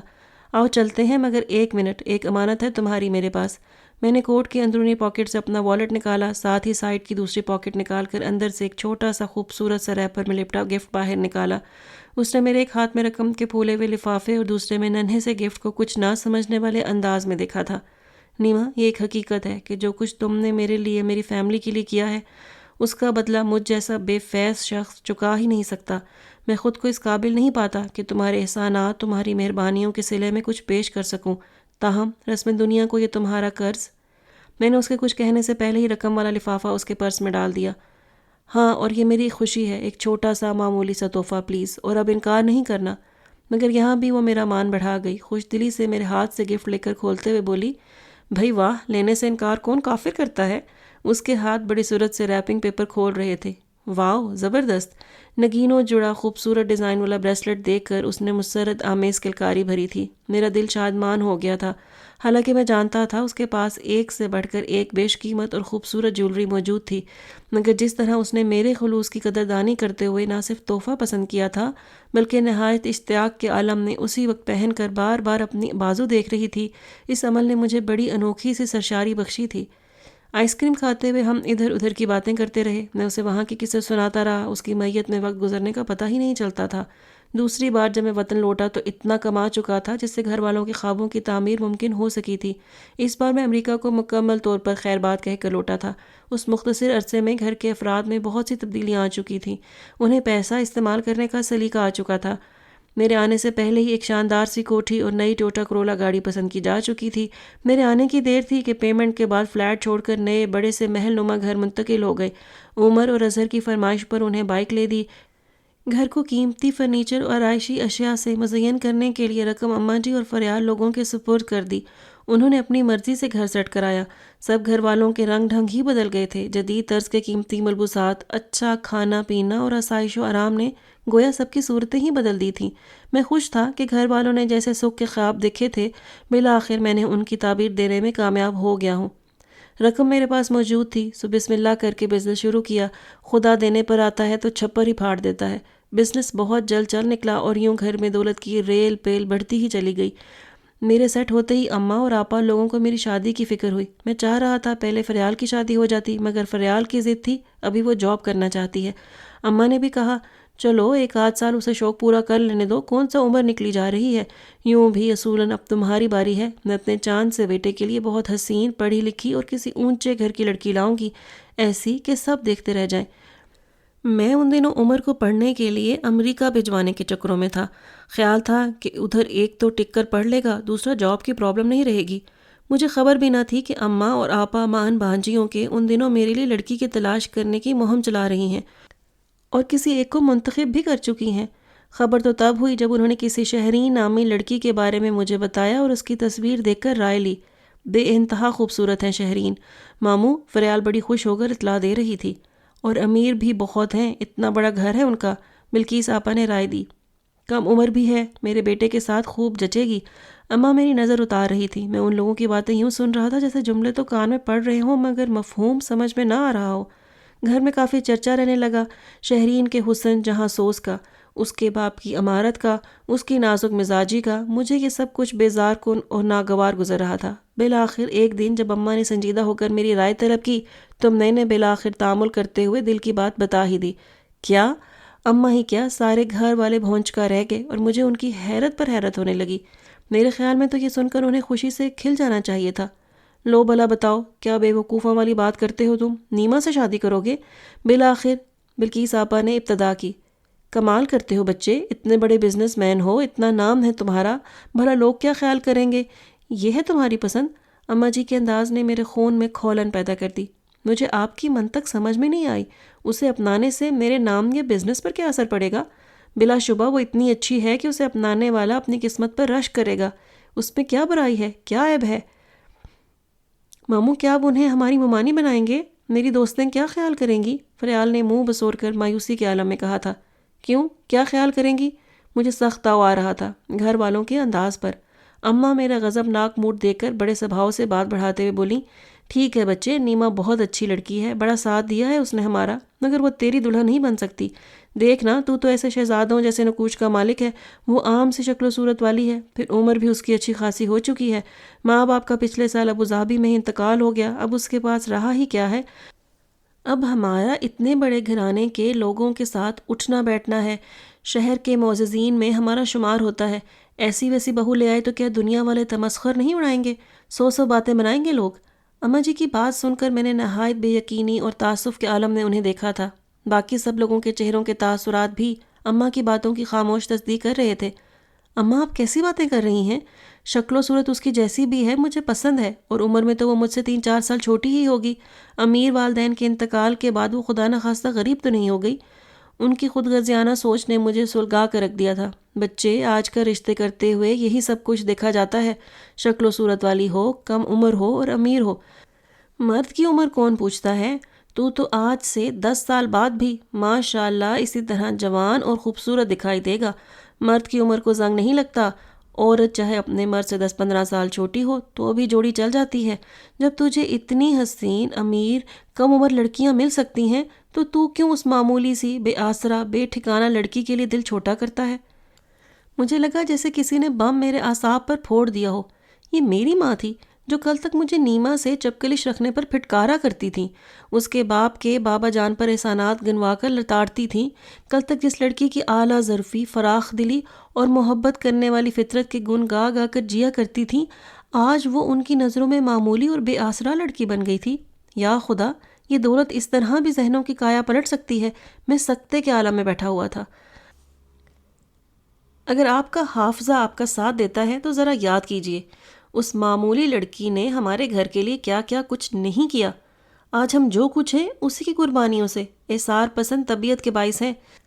ذرا یاد کیجئے، یہی معمولی لڑکی جب آپ کے گھر کے حسرت زدہ ماحول میں آ کر اجنبیت کا احساس مٹا دیا کرتی تھی، جو تحائف کے نام سے گھر بھر کے کپڑے اور کھانے پینے کا اہتمام کرتی تھی، جو آپ کی اولاد کی فیسیں اور کاپیاں کتابیں دے کر ان کی مدد کیا کرتی تھی، جو بغیر احسان جتلائے آپ کے گھر کے بجٹ کو پورا کر دیا کرتی تھی، جو آپا کے علاج کے لیے مہنگی سے مہنگی دوائیاں خرید کر لاتی تھی، کوئی بیمار پڑتا تھا تو خود اپنی گاڑی پر اپنے پلے سے خرچہ کرتی تھی، جو اتنے امیر باپ کی بیٹی ہونے کے باوجود آپ کے گھر کی روکھی سوکھی منو سلوا سمجھ کر کھایا کرتی تھی، جس نے ایسے کڑے وقت میں مالی امداد کی جب میں ہر طرف سے مایوس ہو چکا تھا، جس کی رقم سے میں اس قابل ہو سکا کہ باہر جا کر آپ لوگوں کو اس قسم کے ٹھاٹ کھراؤں۔ غم و غصے سے میرا چہرہ سرخ پڑتا جا رہا تھا۔ تو کیا ہوا؟ تم نے واپس کر تو دی ہے اس کی رقم؟ رکھ تو نہیں لینا ہم نے؟ آپا کی بے حسی پر میرا دل کوڑھ کر رہ گیا۔ بات رقم کی نہیں ہوتی آپا، میں نے بمشکل تمام اپنا اشتعال ضبط کیا تھا۔ ایسی 1000 رقمیں بھی میں اسے واپس کر دوں تب بھی اس کے احسانات کا بدلہ نہیں اتارا جا سکتا۔ مالی مدد کا بدل ہو سکتا ہے مگر جذباتی مدد کا کوئی بدل نہیں ہوا کرتا۔ اس کے جذبوں کے خلوص، محبت اور اس کی بیش قیمت ہمدردیوں کو سامنے رکھا جائے تو ہمارے گھر کے ایک ایک فرد کا بال بال اس کے قرضے میں جکڑا محسوس ہوگا۔ تو ہم نے بھی تو اس کے لیے کچھ کم نہیں کیا۔ یہ تھوڑا ہے ہم نے اسے اپنے گھر میں پناہ دی، ماں باپ سے اتنی دور تھی، ہم نے اس کی عزت کی، حفاظت کی، اس کو اتنی محبت دی، وہ رشتوں کی ترسی ہوئی تھی، بھلا اور کسی کے ہاں اسے اتنا آرام، اتنا پیار ملنا تھا؟ اماں کے بے حسی اور خود غرضی کے لبادے میں لپٹے جملوں نے میرے اندر آگ سی دہکا دی۔ اب کیا ان کے احسان کے بدلے میں ہم آپ کی زندگی تباہ کر دیں؟ فریال نے بھی بڑا پن دکھاتے ہوئے لب کشائی کی تھی۔ تم چپ رہو اور جا کر اپنا کام کرو۔ میں نے شاید زندگی میں پہلی بار اس کے ساتھ اس طرح غرا کر بات کی تھی۔ وہ ماموں کے مشتعل ہونے پر خائف سا ہو کر اندر چلی گئی۔ ہاں تو صحیح ہی تو ہے، بھلا شادی کوئی گڈے گڈی کا کھیل تو نہیں ہوتا نا کہ جیسے بھی چلاؤ نبھ جائے گی۔ یہ بات واضح ہے کہ نیما تمہارے ساتھ کسی لحاظ سے سوٹ نہیں کرتی، اور تمہارے ساتھ تمہارے سٹینڈرڈ اور سٹیٹس کے مطابق کوئی خوبصورت سی امیر زادی ہی سجے گی۔ آپا کو اپنی بیٹی کی بے عزتی پسند نہیں آئی تھی، سو چیں بچیں ہو کر بول پڑی تھیں۔ زندگی مجھے گزارنا ہے اور میں یہ جان چکا ہوں کہ میرے ساتھ نیما کے علاوہ اور کسی بھی قسم کی، کسی بھی طبقے کی اور کوئی زہرہ جبی نہیں چل سکتی۔ نہ صرف میرے ساتھ بلکہ آپ لوگوں کے ساتھ بھی کسی بڑے گھر کی نخریلی حسینہ کا گزارا نہیں ہوگا۔ نیما تو ہر لحاظ سے فٹ ہے یہاں۔ ہم کر لیں گے بھیا گزارا، آپا چمک کر بولیں۔ ہمیں تو بس شہرین جیسی خوبصورت اور نازک سی بھابھی چاہیے۔ تم دیکھ تو لو اسے بچے، ایک بار ملو تو صحیح، اتنی خوبصورت اور کم عمر ہے وہ کہ… اماں مجھے للچا رہی تھی۔ میں بے بسی سے سر پکڑ کر رہ گیا۔ اماں آپ کیوں نہیں سمجھتی؟ کیوں آپ کی آنکھوں پر امارت اور حسن کی پٹی پڑ گئی ہے؟ جس قسم کا بندہ ہوں اس لحاظ سے میں نیما جیسے مزاج کی حامل لڑکی کے ساتھ ہی ایڈجسٹ ہو سکتا ہوں۔ وہ مجھے سمجھتی ہے اچھی طرح، میرے خیالات کا پرتو ہے، نہ مجھے حسن کی طلب ہے نہ امارت کی۔ اللہ کا دیا بہت کچھ ہے، مجھے اپنے مزاج کے موسموں کا ساتھ چاہیے، اور وہ صرف نیما ہی ہو سکتی ہے۔ میرے حتمی انداز نے اماں کو بھڑکا دیا۔ مگر ہم ایسی معمولی صورت چکر والی لڑکی کو بہو نہیں بنا سکتے، آخر چار بندوں میں ہمیں بھی منہ دکھانا ہے۔ شہرین تمہیں نہیں پسند تو کوئی اور دیکھ لیتے ہیں، مگر وہ نیما کسی صورت بھی نہیں ہو سکتی۔ غضب خدا کا، سارے جاننے والے لان تان کریں گے کہ بہو ملی تو ایسی گری پڑی لاوارث، ہم سے دوسروں کی باتیں نہیں سنی جاتی۔ ہمارے بھی کچھ ارمان ہیں، آخر تمہیں ماں بہنوں کو ناراض کر کے اپنی پسند کی دلہن لانا ہے تو پھر ٹھیک ہے، ہمیں چھوڑ آؤ دوبارہ اسی فلیٹ میں، وہاں رہ لیں گے۔ تم یہاں اپنی دل کی ملکہ کے ہمراہ ہی خوش رہنا اور ہم سے کسی قسم کا تعلق نہ رکھنا۔ ماں کا سرد مہر انداز مجھے اندر سے باہر تک بے بسی کی آگ میں جھلسا گیا۔ اسی لمحے کوئی اندر داخل ہوا۔ یہ نیما تھی، دھواں دھواں چہرہ، لڑکھڑاتی ہوئی چال، بے اوسان انداز۔ وہ اندر داخل ہو کر گرنے کے سے انداز میں قریب پڑے صوفے پر بیٹھ گئی تھی۔ میں نے بغور اس کے لرزتے کامتے وجود کو دیکھا اور جیسے میرے قدموں تلے سے زمین نکل گئی۔ مجھے نامانوسا احساس تو ہوا تھا جیسے کوئی دروازے کے پردے کے پیچھے کھڑا ہو کافی دیر سے، مگر پھر اماں سے بحث و مباحثے اور گرما گرمی میں دوبارہ دھیان نہیں گیا۔ تو کیا اس نے ساری باتیں سن لی ہیں؟ نہیں میرے خدا، اس کو اپنی ایثار پسندی اور ہمدرد فطرت کی اتنی کڑی سزا نہیں ملنی چاہیے۔ میرا رواں رواں مرتعش تھا، مگر ہونی ہو کر رہنا تھی۔ اس کا ہر انداز پکار رہا تھا کہ یہی بات تھی۔ گرمی میں آئی ہوں نا تو لو لگنے سے اعصاب ہی الٹ گئے میرے۔ کتنی ہی دیر بعد خود پر قابو پاتے ہوئے اس نے اپنی وضاحت کی تھی، مگر اس کی آواز کی مخصوص کھنک کی جگہ کھوکھلا پن اور لرزش مجھ سے پنہا کیسے رہ سکتی تھی؟ جب سے نئے گھر میں شفٹنگ ہوئی تھی، گھر والوں کی اس کے ساتھ پذیرائی کے وہ پہلی والی گرم جوشی اور والہانہ انداز نہیں رہے تھے، وہ بھی شاید محسوس کر چکی تھی، اس لیے بہت کم آتی تھی۔ حسب معمول وہ ادھر ادھر کی باتیں کرتی، خود کو مصروف اور بے خبر ظاہر کرتی رہی، مگر اس کے روئیں روئیں سے پھوٹتی بے چینی اور اضطراب کی موجیں بغور دیکھنے پر واضح طور پر محسوس کی جا سکتی تھی۔ اچھا آنٹی اب چلتی ہوں۔ تھوڑی دیر بعد وہ بیگ اٹھاتی اٹھ کھڑی ہوئی۔ بیٹھ جاتی ہیں تھوڑی دیر، اماں نے رسماً کہا۔ ان کے انداز میں بڑا ٹھنڈا پن اور بے مہری تھی، مگر اس نے نہایت تحمل اور اعلیٰ درجے کی فراخ دلی کا ثبوت دیتے ہوئے اسے نظر انداز کر دیا۔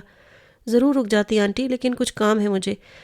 دراصل ان دنوں میں اپنی جہلم ٹرانسفر کرانے کے چکروں میں ہوں، وہاں کچھ جان پہچان کے عزیز موجود ہیں، دعا کیجیے گا میرا کام ہو جائے۔ پھر وہ میری طرف پلٹی تھی۔ او ہاں بھائی جناب خاور مغل، آپ شادیانے کا بجوا رہے ہیں، ذرا جلدی جلدی کر ڈالیے یہ کام تاکہ ہم بھی جاتے جاتے آپ کی خوشیوں میں شریک ہو جائیں۔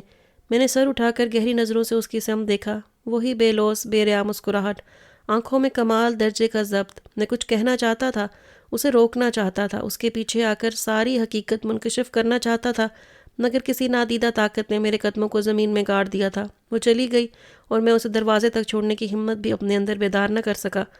کتنا بے توقیر کر دیا تھا اماں اور آپا لوگوں کے خیالات نے اسے، کس طرح اس کی عزت نفس کو رون ڈالا تھا، اس کی انا، اس کی خودداری پر کس طرح تازیانہ لگایا تھا، اسے خود اس کی نظروں میں کتنا گرا دیا تھا۔ میں پوری طرح محسوس کر سکتا تھا، وہ جو سب کو جوڑنے والی تھی، مرہم رکھنے والی تھی، جو ہمدم و ہمراز اور چارہ گر و دمساز تھی، کس بے دردی سے اس کے خلوص، اس کے احسار کا مذاق اڑایا گیا تھا۔ ان زہریلی کٹھور باتوں کے ڈنک کس طرح اس کی روح کو زخمی کر رہے ہوں گے۔ بے چینی، اضطراب اور دکھ کی لامتناہی چادر نے میرے پورے وجود کو لپیٹ میں لے رکھا تھا۔ محض 2 ہفتے بعد وہ رخت سفر باندھے تیار تھی۔ میں اس عرصے میں ہتھیار ڈال چکا تھا۔ ارادہ تھا کہ تمہاری شادی تک رک جاؤں، مگر ٹرانسفر آرڈر زیادہ ہی جلدی آ گئے۔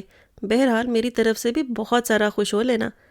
جاتے سمے وہ الوداعی ملاقات کے لیے آئی تو سب سے مل کر بڑے بشاش سے انداز میں مجھے چھیڑا تھا۔ مکینوں کے دلوں کی قدورتوں اور بدگمانیوں سے آشنا ہوتے ہوئے بھی ان سے اتنی لگاوٹ اور اتنے خلوص سے ملنا بڑے دل گردے والے لوگوں کا کام ہوا کرتا ہے۔ اماں جی، آپ لوگوں کے ہاں مجھے جو پیار اور محبت اور احساس تحفظ ملا، میں اس کا کوئی بدلہ نہیں دے سکتی آپ کو۔ آپ لوگوں کا بہت شکریہ کہ اتنا عرصہ مجھے غریب الوطنی کا اور بے آسرا ہونے کا احساس تک نہیں ہونے دیا۔ میں آپ سب لوگوں کو بہت مس کروں گی۔ مجھ سے اگر نادانستگی میں کوئی گستاخی سرزد ہو گئی ہو تو چھوٹی سمجھ کر معاف کر دیجیے گا۔ سب سے مل کر وہ ہوا کے جھونکے کے مانند خاور ولا سے نکل گئی، اور جیسے میری زندگی سے بھی خوشی اور سکون کی برکھا ہمیشہ کے لیے رخصت ہو گئی۔ جانے سے پہلے اس نے پورے گھر کا ایک چکر لگایا تھا۔ میں کمرے میں آیا تو کھو دینے کا ہولناک احساس میری رگ رگ میں انگارے دوڑا رہا تھا۔ یوں ہی سائڈ ٹیبل پر رکھے سفید لفافے پر نظر پڑی۔ عزیزم خاور، قیمت نہ لگا جذبہ اثار طلب کی، ہر شے کو فقط چشم خریدار سے مت دیکھ۔ میں اور کہیں صاف دکھائی نہیں دوں گا، ہٹ کر مجھے آئینہ کردار سے مت دیکھ۔ تمہاری خیر اندیش۔ وہ کب کے خاموش ہو چکے تھے، مگر تانیہ ہنوز جیسے کسی طلسم کے زیر اثر خود کو اسی ماحول میں جذب پا رہی تھی۔ اسے یوں لگ رہا تھا جیسے یہ سب کچھ اس کی آنکھوں کے سامنے فلم کی طرح گزرا ہو۔ وہ خود اس کہانی کا ایک کردار سمجھتے ہوئے شکست و ریخت کے ان جذبات کو مکمل طور پر محسوس کر رہی تھی۔ پھر اس نے گہری سانس لے کر سر جھٹکا اور خاور مغل کی طرف دیکھا۔ ایک لمحے کو اس کا دل بند ہوتے ہوتے رہ گیا۔ ان کے چہرے اور آنکھوں میں کیا تھا؟ تانیہ سے زیادہ دیر تک دیکھا نہیں گیا۔ ملال، حسرت، تشناکامی، تعصف و دل گرفتگی اور شکستہ پائی کی دھول نے ان کے چہرے کے سارے رنگ نچوڑ لیے تھے۔ ان کی سرخ وحشت زدہ آنکھوں میں ویرانیوں کے سائے رقصاں تھے۔ اس سمے وہ اتنے ٹوٹے پھوٹے، اتنے شکستہ نظر آ رہے تھے کہ تانیہ کا دل شدت غم سے بیٹھنے لگا۔ تو یہ تھا سارا قصہ بیبی۔ اب تم جان ہی چکی ہوگی کہ میں ان لوگوں کے ساتھ اپنے رویوں میں کس حد تک حق بجانب ہوں، اور دیکھ لو ان کو، ان کی ہوس زر اور ظاہری آن بہان نے کتنا بے سکون کر کے رکھ دیا ہے۔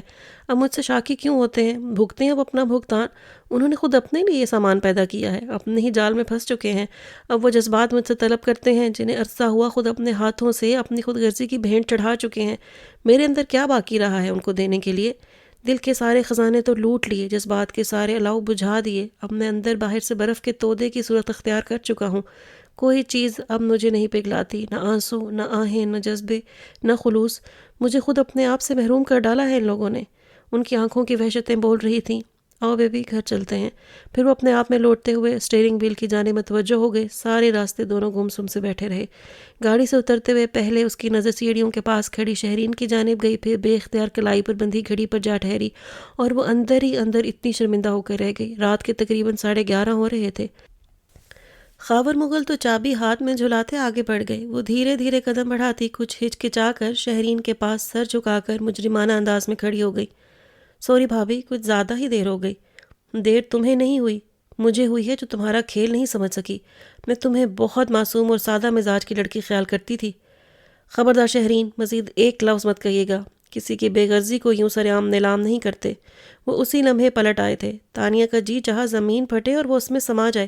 دوسروں کا تو آپ کو بہت خیال ہے، جس کا رکھنا چاہیے اس پر تو کبھی ایک لمحہ رک کر تفصیلی نظر ڈالنے کی بھی زحمت نہیں کی۔ شہرین کے سلگتے انداز اس کی اندرونی کیفیت کے غماز تھے۔ خیال وہاں رکھا جاتا ہے جہاں دل رکھے جاتے ہیں، مان رکھے جاتے ہیں، اور یہ کوئی جادو کا کھیل نہیں ہوتا کہ چھڑی گھمانے سے مطلوب سامنے آ جائے۔ اس کے لیے بڑی تپسیا کاٹنی پڑتی ہے۔ بہرحال آپ کی تسلی کے لیے بتا دوں کہ یہ وہ نہیں ہے جس سے آپ کو خائف ہونا چاہیے۔ وہ کہہ کر رکے نہیں تھے، تیز تیز قدموں سے اندر بڑھ گئے تھے اور اسی لمحے تانیہ بھی فیصلہ کر چکی تھی۔ وہ اس گھٹن زدہ بدگمان فضا میں زیادہ دیر نہیں رہ سکے گی۔ ڈیڈی پر زور دے کر وہ اپنا ٹرانسفر لاہور سے پنڈی میڈیکل کالج میں کروا سکتی تھی۔ وہ جہلم سے ویسے بھی بہت نزدیک پڑتا تھا۔ جا رہی ہو بیبی تم بھی؟ جاتے سمے وہ ان کو وش کرنے آئی تو انہوں نے تھکے تھکے انداز میں دھیمے سے مسکرا کر کہا۔ وہ سوچنے لگی کیا جواب دے۔ چلو تمہاری مرضی، لیکن یہ یاد رکھنا ہم تمہیں دوبارہ ضرور یہاں لائیں گے اور بہت جلد لائیں گے۔ انہوں نے ہلکے سے اس کے سر پر ہاتھ رکھتے ہوئے اسے ہلایا تھا۔ اس وقت وہ ان کی بات کا مفہوم نہیں سمجھی، البتہ جب 3-4 ماہ بعد وہ لوگ عمر کا پرپوزل اس کے لیے لے کر آئے تب ان کی بات کا اصل مفہوم سمجھ میں آیا تھا۔ عمر امریکہ سے آ چکا تھا اسٹڈیز کمپلیٹ کر کے۔ وہ اب بزنس میں بھائی کا ہاتھ بٹا رہا تھا۔ روبرو تو تانیہ کی اس سے ملاقات نہیں ہوئی تھی، البتہ البم نے اس کی تازہ ترین تصاویر بغور ملاحظہ کی تھیں۔ دیکھنے میں وہ خاور مغل ہی کی طرح دلکش، نکوش اور بھرپور سراپے کا مالک تھا، مگر اصل چیز تو بندے کا مزاج اور عادات ہی ہوا کرتی ہیں۔ اس زمن میں خاور مغل نے اس کی تسلی کرا دی۔ فکر نہیں کرو، میں اپنے بھائی کو جانتا ہوں، بڑا سادہ مزاج، مخلص اور رشتوں کا احترام کرنے والا شخص ہے۔ اس کے ساتھ تمہارے جیسی نیک طور اتوار کی لڑکی ہی سوٹ کر سکتی ہے۔ ابتدا کی بات چیت کے بعد جب تم مجھ پر کھل گئی تھیں، اسی لمحے میں نے سوچ لیا تھا کہ میں عمر کو اپنی طرح زندگی کی تنہا کر دینے والی بھیڑ میں گم نہیں ہونے دوں گا۔ اس کو اس کے سٹیٹس کا نہیں، روح کا ساتھی فراہم کروں گا، چاہے مجھے اس کے لیے سٹینڈ ہی کیوں نہ لینا پڑے۔ مگر اتفاق دیکھو کہ ایسی نوبت نہیں آئی، مجھ سے پہلے ہی اماں اور آپا لوگوں نے عمر کے لیے تمہارا نام لے دیا۔ وقت نے، حالات نے انہیں بہت کچھ سکھا دیا ہے۔ اب انہیں کھوٹے کھرے کی پہچان ہو چکی ہے۔ میرے معاملے میں تو دیر سے ہوئی، لیکن سچ شکر کہ عمر کے معاملے میں دیر نہیں ہوئی۔ کوئی ایک دریچہ باقی ہے جہاں سے تازہ ہوا اندر آ سکتی ہے۔ بیبی تمہیں وہاں قدم جمانے کے لیے محنت تو ٹھیک ٹھاک کرنا پڑے گی کہ بدگمانیوں، قدورتوں اور رنجش کا کوڑا سمیٹنے میں کچھ وقت تو لگتا ہے، لیکن میں جانتا ہوں تم نے ایک بار قدم جما لیے تو پھر ایک نہ ایک دن ضرور کامیاب ہو جاؤ گی، بشرطیہ کہ کوشش جاری رکھو، راہ کی مشکلات سے نبٹنے کا ارادہ ٹھان لو۔ تانیہ نے دھیرے دھیرے سر اٹھا کے ان کے چہرے کی جانب دیکھا، پھر مضبوط لہجے میں بولی، میں مشکلات سے نہیں گھبراتی خاور بھائی۔ نیمو آنٹی کہا کرتی ہیں اگر آپ کے اندر عزم زندہ ہے، چلنے کا حوصلہ موجود ہے، تو پھر ہم سفری کے لیے کہیں دور ٹمٹماتے ایک مٹی کے دیے کی لو، کسی مہربان یاد کے جگنو ہی بہت ہوا کرتے ہیں۔ کسی کا خیال، کسی کی یاد بھی تو بہترین ہم سفر ہوا کرتی ہے۔ پھر میرے ساتھ تو آپ جیسی شفیق اور مہربان ہستی کی آشیرواد شامل ہے۔ بھائی یہ تمہاری نیمو آنٹی کیا چیز ہیں جو تمہیں وہاں لاہور میں بھی اتنے فاصلے کے باوجود نہیں بھولی؟ کبھی ملواؤ نا ہمیں بھی ان سے۔ اب تو سچ مچ بڑا اشتیاق ہوتا جا رہا ہے جنہوں نے اتنی سی بچی کو اتنا شعور بخش دیا ہے۔ ہاں ضرور ملواؤں گی، بلکہ ہاتھ کنگن کو عرصی کیا، ابھی چلتے ہیں، یہ ساتھ میں 2 گھر چھوڑ کر تو ان کا بنگلہ ہے۔ وہ وفور شوق میں یوں ہی ہمراہ ہو لیے۔ ارے بیبی یاد آیا، تمہاری تو بے تکلفی ہوگی، آتی جاتی رہتی ہوگی ان کے ہاں، بھلا وہ میرے متعلق کیا خیال کریں گی؟ ان کے گھر والے بھی تو کوئی ہوں گے نا؟ وہ بوکھلائے تھے۔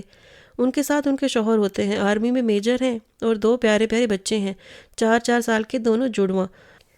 ان کے شوہر شام کی چائے تک آ جاتے ہیں، آپ ان سے بات کر لیجئے گا، بڑی میٹھی طبیعت کے ہیں سجاد بھائی، آپ بہت خوش ہوں گے ان سے مل کر، ان کی فیملی بہت اچھی ہے، لونگ، کیئرنگ اور چارمنگ۔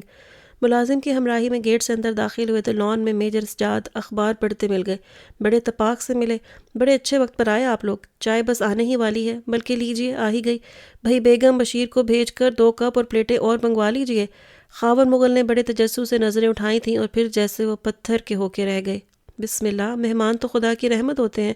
بڑے سبھاؤ سے ٹرے میز پر رکھ کر وہ سیدھی ہوئی تھی، ہلکے آسمانی کاٹن کے سادہ سے سوٹ میں، وہی سادہ بے ریا شفاف چہرہ اور بشاش اپنائیت آمیز آواز و انداز لیے 100% وہی تھی۔ آنٹی یہ ہیں ہمارے گیسٹ خاور بھائی، جن کے متعلق میں نے آپ کو بتایا تھا، انہی کے ہاں میں ٹھہری تھی لاہور میں، اور خاور بھائی یہ ہماری نیمو آنٹی ہیں۔ آداب میزبانی نبھاتے ہوئے اس نے ہلکے سے مسکرا کر تانیہ کے مہمان کی طرف دیکھا اور پھر وہ بھی چند ثانیے کو دنگ رہ گئی۔ ارے خاور تم؟ کیا آپ جانتی ہیں خاور بھائی کو؟ تانیہ خاور مغل کی گمسم کیفیت پر کیا کم حیران پریشان تھی جو نیما کی تحیر آمیز شناخت پر حیرت سے بت نہ بنتی۔ ارے بھائی یہ وہی خاور تو ہیں سجاد، میں نے بتایا تھا نا آپ کو ایم اے کرنے کے لیے، جب میں ابوظہبی سے پاکستان آئی تھی تو انہی کے ہاں تو ٹھہری تھی، بڑے عرصے تک ان کا ساتھ رہا ہے۔ اچھا یہ ہے خاور، پھر تو دوہری خوشی ہوئی آپ سے مل کر۔ نیما اکثر ذکر کیا کرتی ہیں آپ لوگوں کا کہ آپ کی فیملی نے ان کا بہت خیال رکھا۔ میجر سجاد بیوی کی خوشی پر اس سے زیادہ مسرت کا اظہار کر رہے تھے۔ اور کیسے ہیں سب اماں جی، بلقیس آپا، عمر، اطہر، فریال وغیرہ؟ وہ بڑی بےتابی سے ایک ایک کا حال پوچھ رہی تھی۔ سب ٹھیک ٹھاک ہیں، آپ کیسی ہیں؟ شادی کر لی اور ہمیں بتایا ہی نہیں۔ خاور مغل بڑی مشکل سے اپنے تحیر کے گرداب سے باہر نکل پائے تھے۔ بس جلدی میں ہی سب کچھ ہو گیا، اس لیے آپ لوگوں کو مطلع نہیں کر سکے، نیما کی بجائے میجر سجاد نے معذرت خانہ انداز میں جواب دیا۔ نیما کے اور میرے والد صاحب کی جان پہچان ابوظہبی میں ہو گئی تھی۔ یہاں آئے تو نیما کو اپنے پاس بلا لیا۔ ان دنوں ان کی جاب کا مسئلہ تھا، جن دنوں ان کی ٹرانسفر ادھر جیلم ہوئی اس زمانے میں ابا جان بہت بیمار تھے۔ وہ مرنے سے پہلے میرے سر پر صحرا دیکھنا چاہتے تھے۔ نیما کی جانب سے رضامندی کے اظہار کے بعد سادگی سے نکاح ہو گیا۔ جو سچ پوچھیے تو میں یوں کہوں گا کہ نیما کے روپ میں بابا جان نے مجھے سب سے زیادہ قیمتی اور نایاب تحفہ دے دیا ہے، زندگی بھر کے لیے۔ میجر سجاد کے دھیمے سنجیدہ انداز میں بڑی محبت تھی۔ تھوڑی دیر ادھر ادھر کی بات چیت اور دوبارہ ملاقات کے وعدے کے بعد وہ لوگ بالآخر اٹھ کھڑے ہوئے۔ جب وہ واپس آ رہے تھے تو مغرب کی اذان ہوئے آدھا گھنٹہ گزر چکا تھا۔ سڑک پر فٹ پاتھ کے کنارے کنارے چلتے ہوئے خاور مغل کے قدموں میں بڑی شکستگی تھی۔ چاروں طرف کی فضا ٹھنڈی چاندنی میں بھیگ رہی تھی۔ خونخوا تانیہ کے ریشمی ملائم بالوں سے چھیڑ خانیاں کر رہی تھی۔ خاور بھائی، بالآخر ایک جگہ رک کر تانیہ نے گہری نگاہوں سے ان کا جائزہ لے کر پکارا، تو کہ محبوب مجھے تھا، مجھے معلوم ہے یہ، تو کہ محبوب مجھے تھا، مجھے معلوم ہے یہ۔ وہ اپنی دھن میں دھیرے دھیرے گنگنا رہے تھے، ارد گرد سے بے خبر، حتیٰ کہ اپنی ذات سے بھی بیگانہ سے ہو کر۔ اس کی پکار پر ان کے قدم ٹھٹکے تھے۔ انہیں پکار تو لیا تھا مگر اب تانیہ کی سمجھ میں نہیں آ رہا تھا کہ کیا کہے، لفظ کہیں کھو سے گئے تھے۔ کتنی عجیب بات ہے، یا پھر دنیا بہت محدود ہو کر رہ گئی ہے۔ اس کی نمو آنٹی خاور مغل کی نیما نکلی۔ اسے شروع سے ہی نمو آنٹی بہت اچھی لگا کرتی تھی۔ جب وہ میجر سجاد کی دلہن بن کر نئی نئی جہلم آئی تھیں، ان سے پکی دوستی کرنے کے بعد وہ اکثر دل میں سوچا کرتی تھی، بھلا نمو آنٹی سے زیادہ کوئی مہربان، ہمدرد اور پیاری فطرت کا اور کوئی ہو سکتا ہے؟ خاور مغل کی زبانی ساری کہانی سن کر نیما صدیقی کا روشن کردار اس کے سوچوں کے سمندر میں ایک عرصہ تک ہلچل مچاتا رہا تھا۔ وہ سوچتی، بھلا نیمو آنٹی زیادہ اچھی ہیں یا نیما صدیقی؟ اور جب وہ فیصلہ نہ کر پاتی تو جھنجھلا کر ذہن کو کسی اور سمت لگا لیتی۔ خاور مغل کو نیمو آنٹی سے ملانے کے لیے لے جاتے ہوئے بھی اس کے دل میں یہی کشمکش تازہ تھی، کہیں ایسا نہ ہو خاور بھائی ان سے مل کر کہیں، نیما تمہاری نیمو آنٹی سے کہیں زیادہ اچھی تھی، کیونکہ اس کی اثار پسند فطرت کا کوئی جواب نہیں ہے۔ اس کے دل میں کہیں یہ آرزو تھی کہ نیمو آنٹی نیما صدیقی کے مقابلے میں اگر جیتے نہ تو کم از کم ان کے برابر ضرور رہیں، اور یہ تو اسے خاور مغل کا چہرہ پڑھ کر ادراک ہوا تھا کہ وہ لڑکی سرتاپا جیت ہی جیت تھی، نیما صدیقی کے روپ میں بھی، نیمو آنٹی کے روپ میں بھی، اور مسز سجاد کے روپ میں بھی، کہ قربانیاں اور اثار پسندی دل و روح کے ساتھ ساتھ روپ کو بھی نکھار دیتی ہے، ایک نور کا کشش آمیز سا حالہ بنا دیتی ہے۔ بیبی، وہ جانتے تھے کہ اس نے کیا کہنے کے لیے پکارا ہے، اس لیے اس کے بولنے کا انتظار کیے بغیر خود ہی کہنے لگے، تمہاری نیمو آنٹی سے مل کر میری ایک عرصے کی ذہن میں الجھی ہوئی گتھی سلجھ گئی ہے۔ میں تمہارے لاہور سے جانے کے بعد اکثر سوچا کرتا تھا کہ آخر وہ کون سی کشش تھی، کون سی بات تھی جو میں اپنی زندگی کا سب سے بڑا راز ایک چھوٹی سی معصوم سی لڑکی کے سامنے کھول بیٹھا۔ آخر اس چھوٹی سی لڑکی نے میرے اندر کا بھید کیسے پا لیا، کیسے میرے ماضی کے کباڑوں پر لگے زنگ آلود کفل کھول کر اسرار پا لیا۔ اب خبر ہوئی تمہاری باتوں میں، تمہاری گفتگو میں، اس کی سوچ کی خوشبو جو شامل ہوتی تھی، اس کے خیالوں کی، اس کی ذات کی مہک مجھے تمہارے طرز کلام میں محسوس ہوتی تھی۔ اس کشش نے مجھے تم سے قریب کر دیا۔ یاد کرو ذرا، تم بات بات پر نیمو آنٹی کا حوالہ دیا کرتی تھیں۔ تم سے باتیں کر کے میں اسے خود سے بہت قریب محسوس کرتا تھا، شاید اسی لیے تم سے اتنی جلدی بے تکلفی ہو گئی۔ تمہارے مزاج اور تمہارے انداز رہ رہ کر مجھے مانوسیت کا احساس دلاتے تھے۔ خاور بھائی، ان کے خاموش ہونے پر تانیہ نے دھیرے سے انہیں دوبارہ مخاطب کیا، کیا آپ انہیں بتائیں گے کہ آج بھی آپ کے دل میں ان کی جگہ کوئی نہیں لے سکا؟ نہیں، خاور مغل نے ٹھہرے ہوئے انداز میں کہا، میں اسے خرش میں مبتلا کیوں کروں؟ اس نے بہت دکھ جیلے ہیں، بہت کچھ برداشت کیا ہے، بہت سے عذابوں سے گزرنے کے بعد سکھ اور سکون کی چھایا نصیب ہوئی ہے اسے۔ میں دبی ہوئی راکھ کو ریت کر اس کی پرسکون زندگی میں زہر کیوں کھولوں؟ کیا آپ یہ بھی نہیں جاننا چاہیں گے کہ ان کے دل میں آپ کے لیے کیا جذبات رہے ہیں؟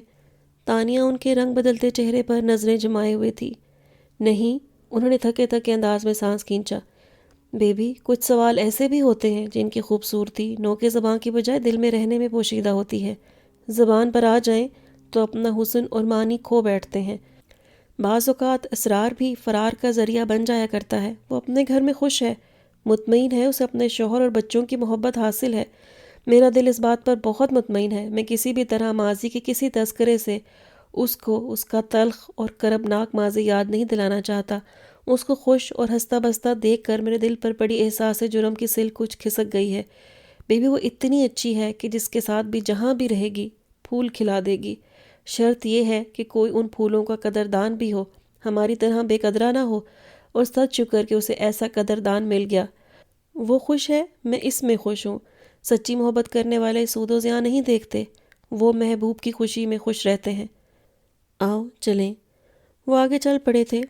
تو کہ محبوب مجھے تھا، مجھے معلوم ہے یہ، اپنا پسندیدہ مصرعہ گنگناتے ہوئے، اور سست قدموں سے ان کے پیچھے چلتی ہوئی تانیہ کے ذہن میں ان کی سنائی ہوئی نظم کے فقرے مچل رہے تھے۔ نمائش کی تحریر سے زندگی کی روایت نبھاتے بہت عمر گزری، بہت حوصلوں کی شکستوں کو بندار نے خاموشی کے کفن میں لپیٹا۔ بس اب راستوں میں درختوں کی پرچھائیوں کا سندیسہ سمجھ لو، وہ دیوار گرتی نظر آ رہی ہے۔ قربانی لازم ہے زندگی کی نمو کے لیے، ہمدردی اور اثار پسندی لازم ہے انسان کا علم بلند رکھنے کے لیے۔ ہمارا پلے سے کیا جاتا ہے جو 2 گھڑی رک کر کسی کے دکھ سن لیں؟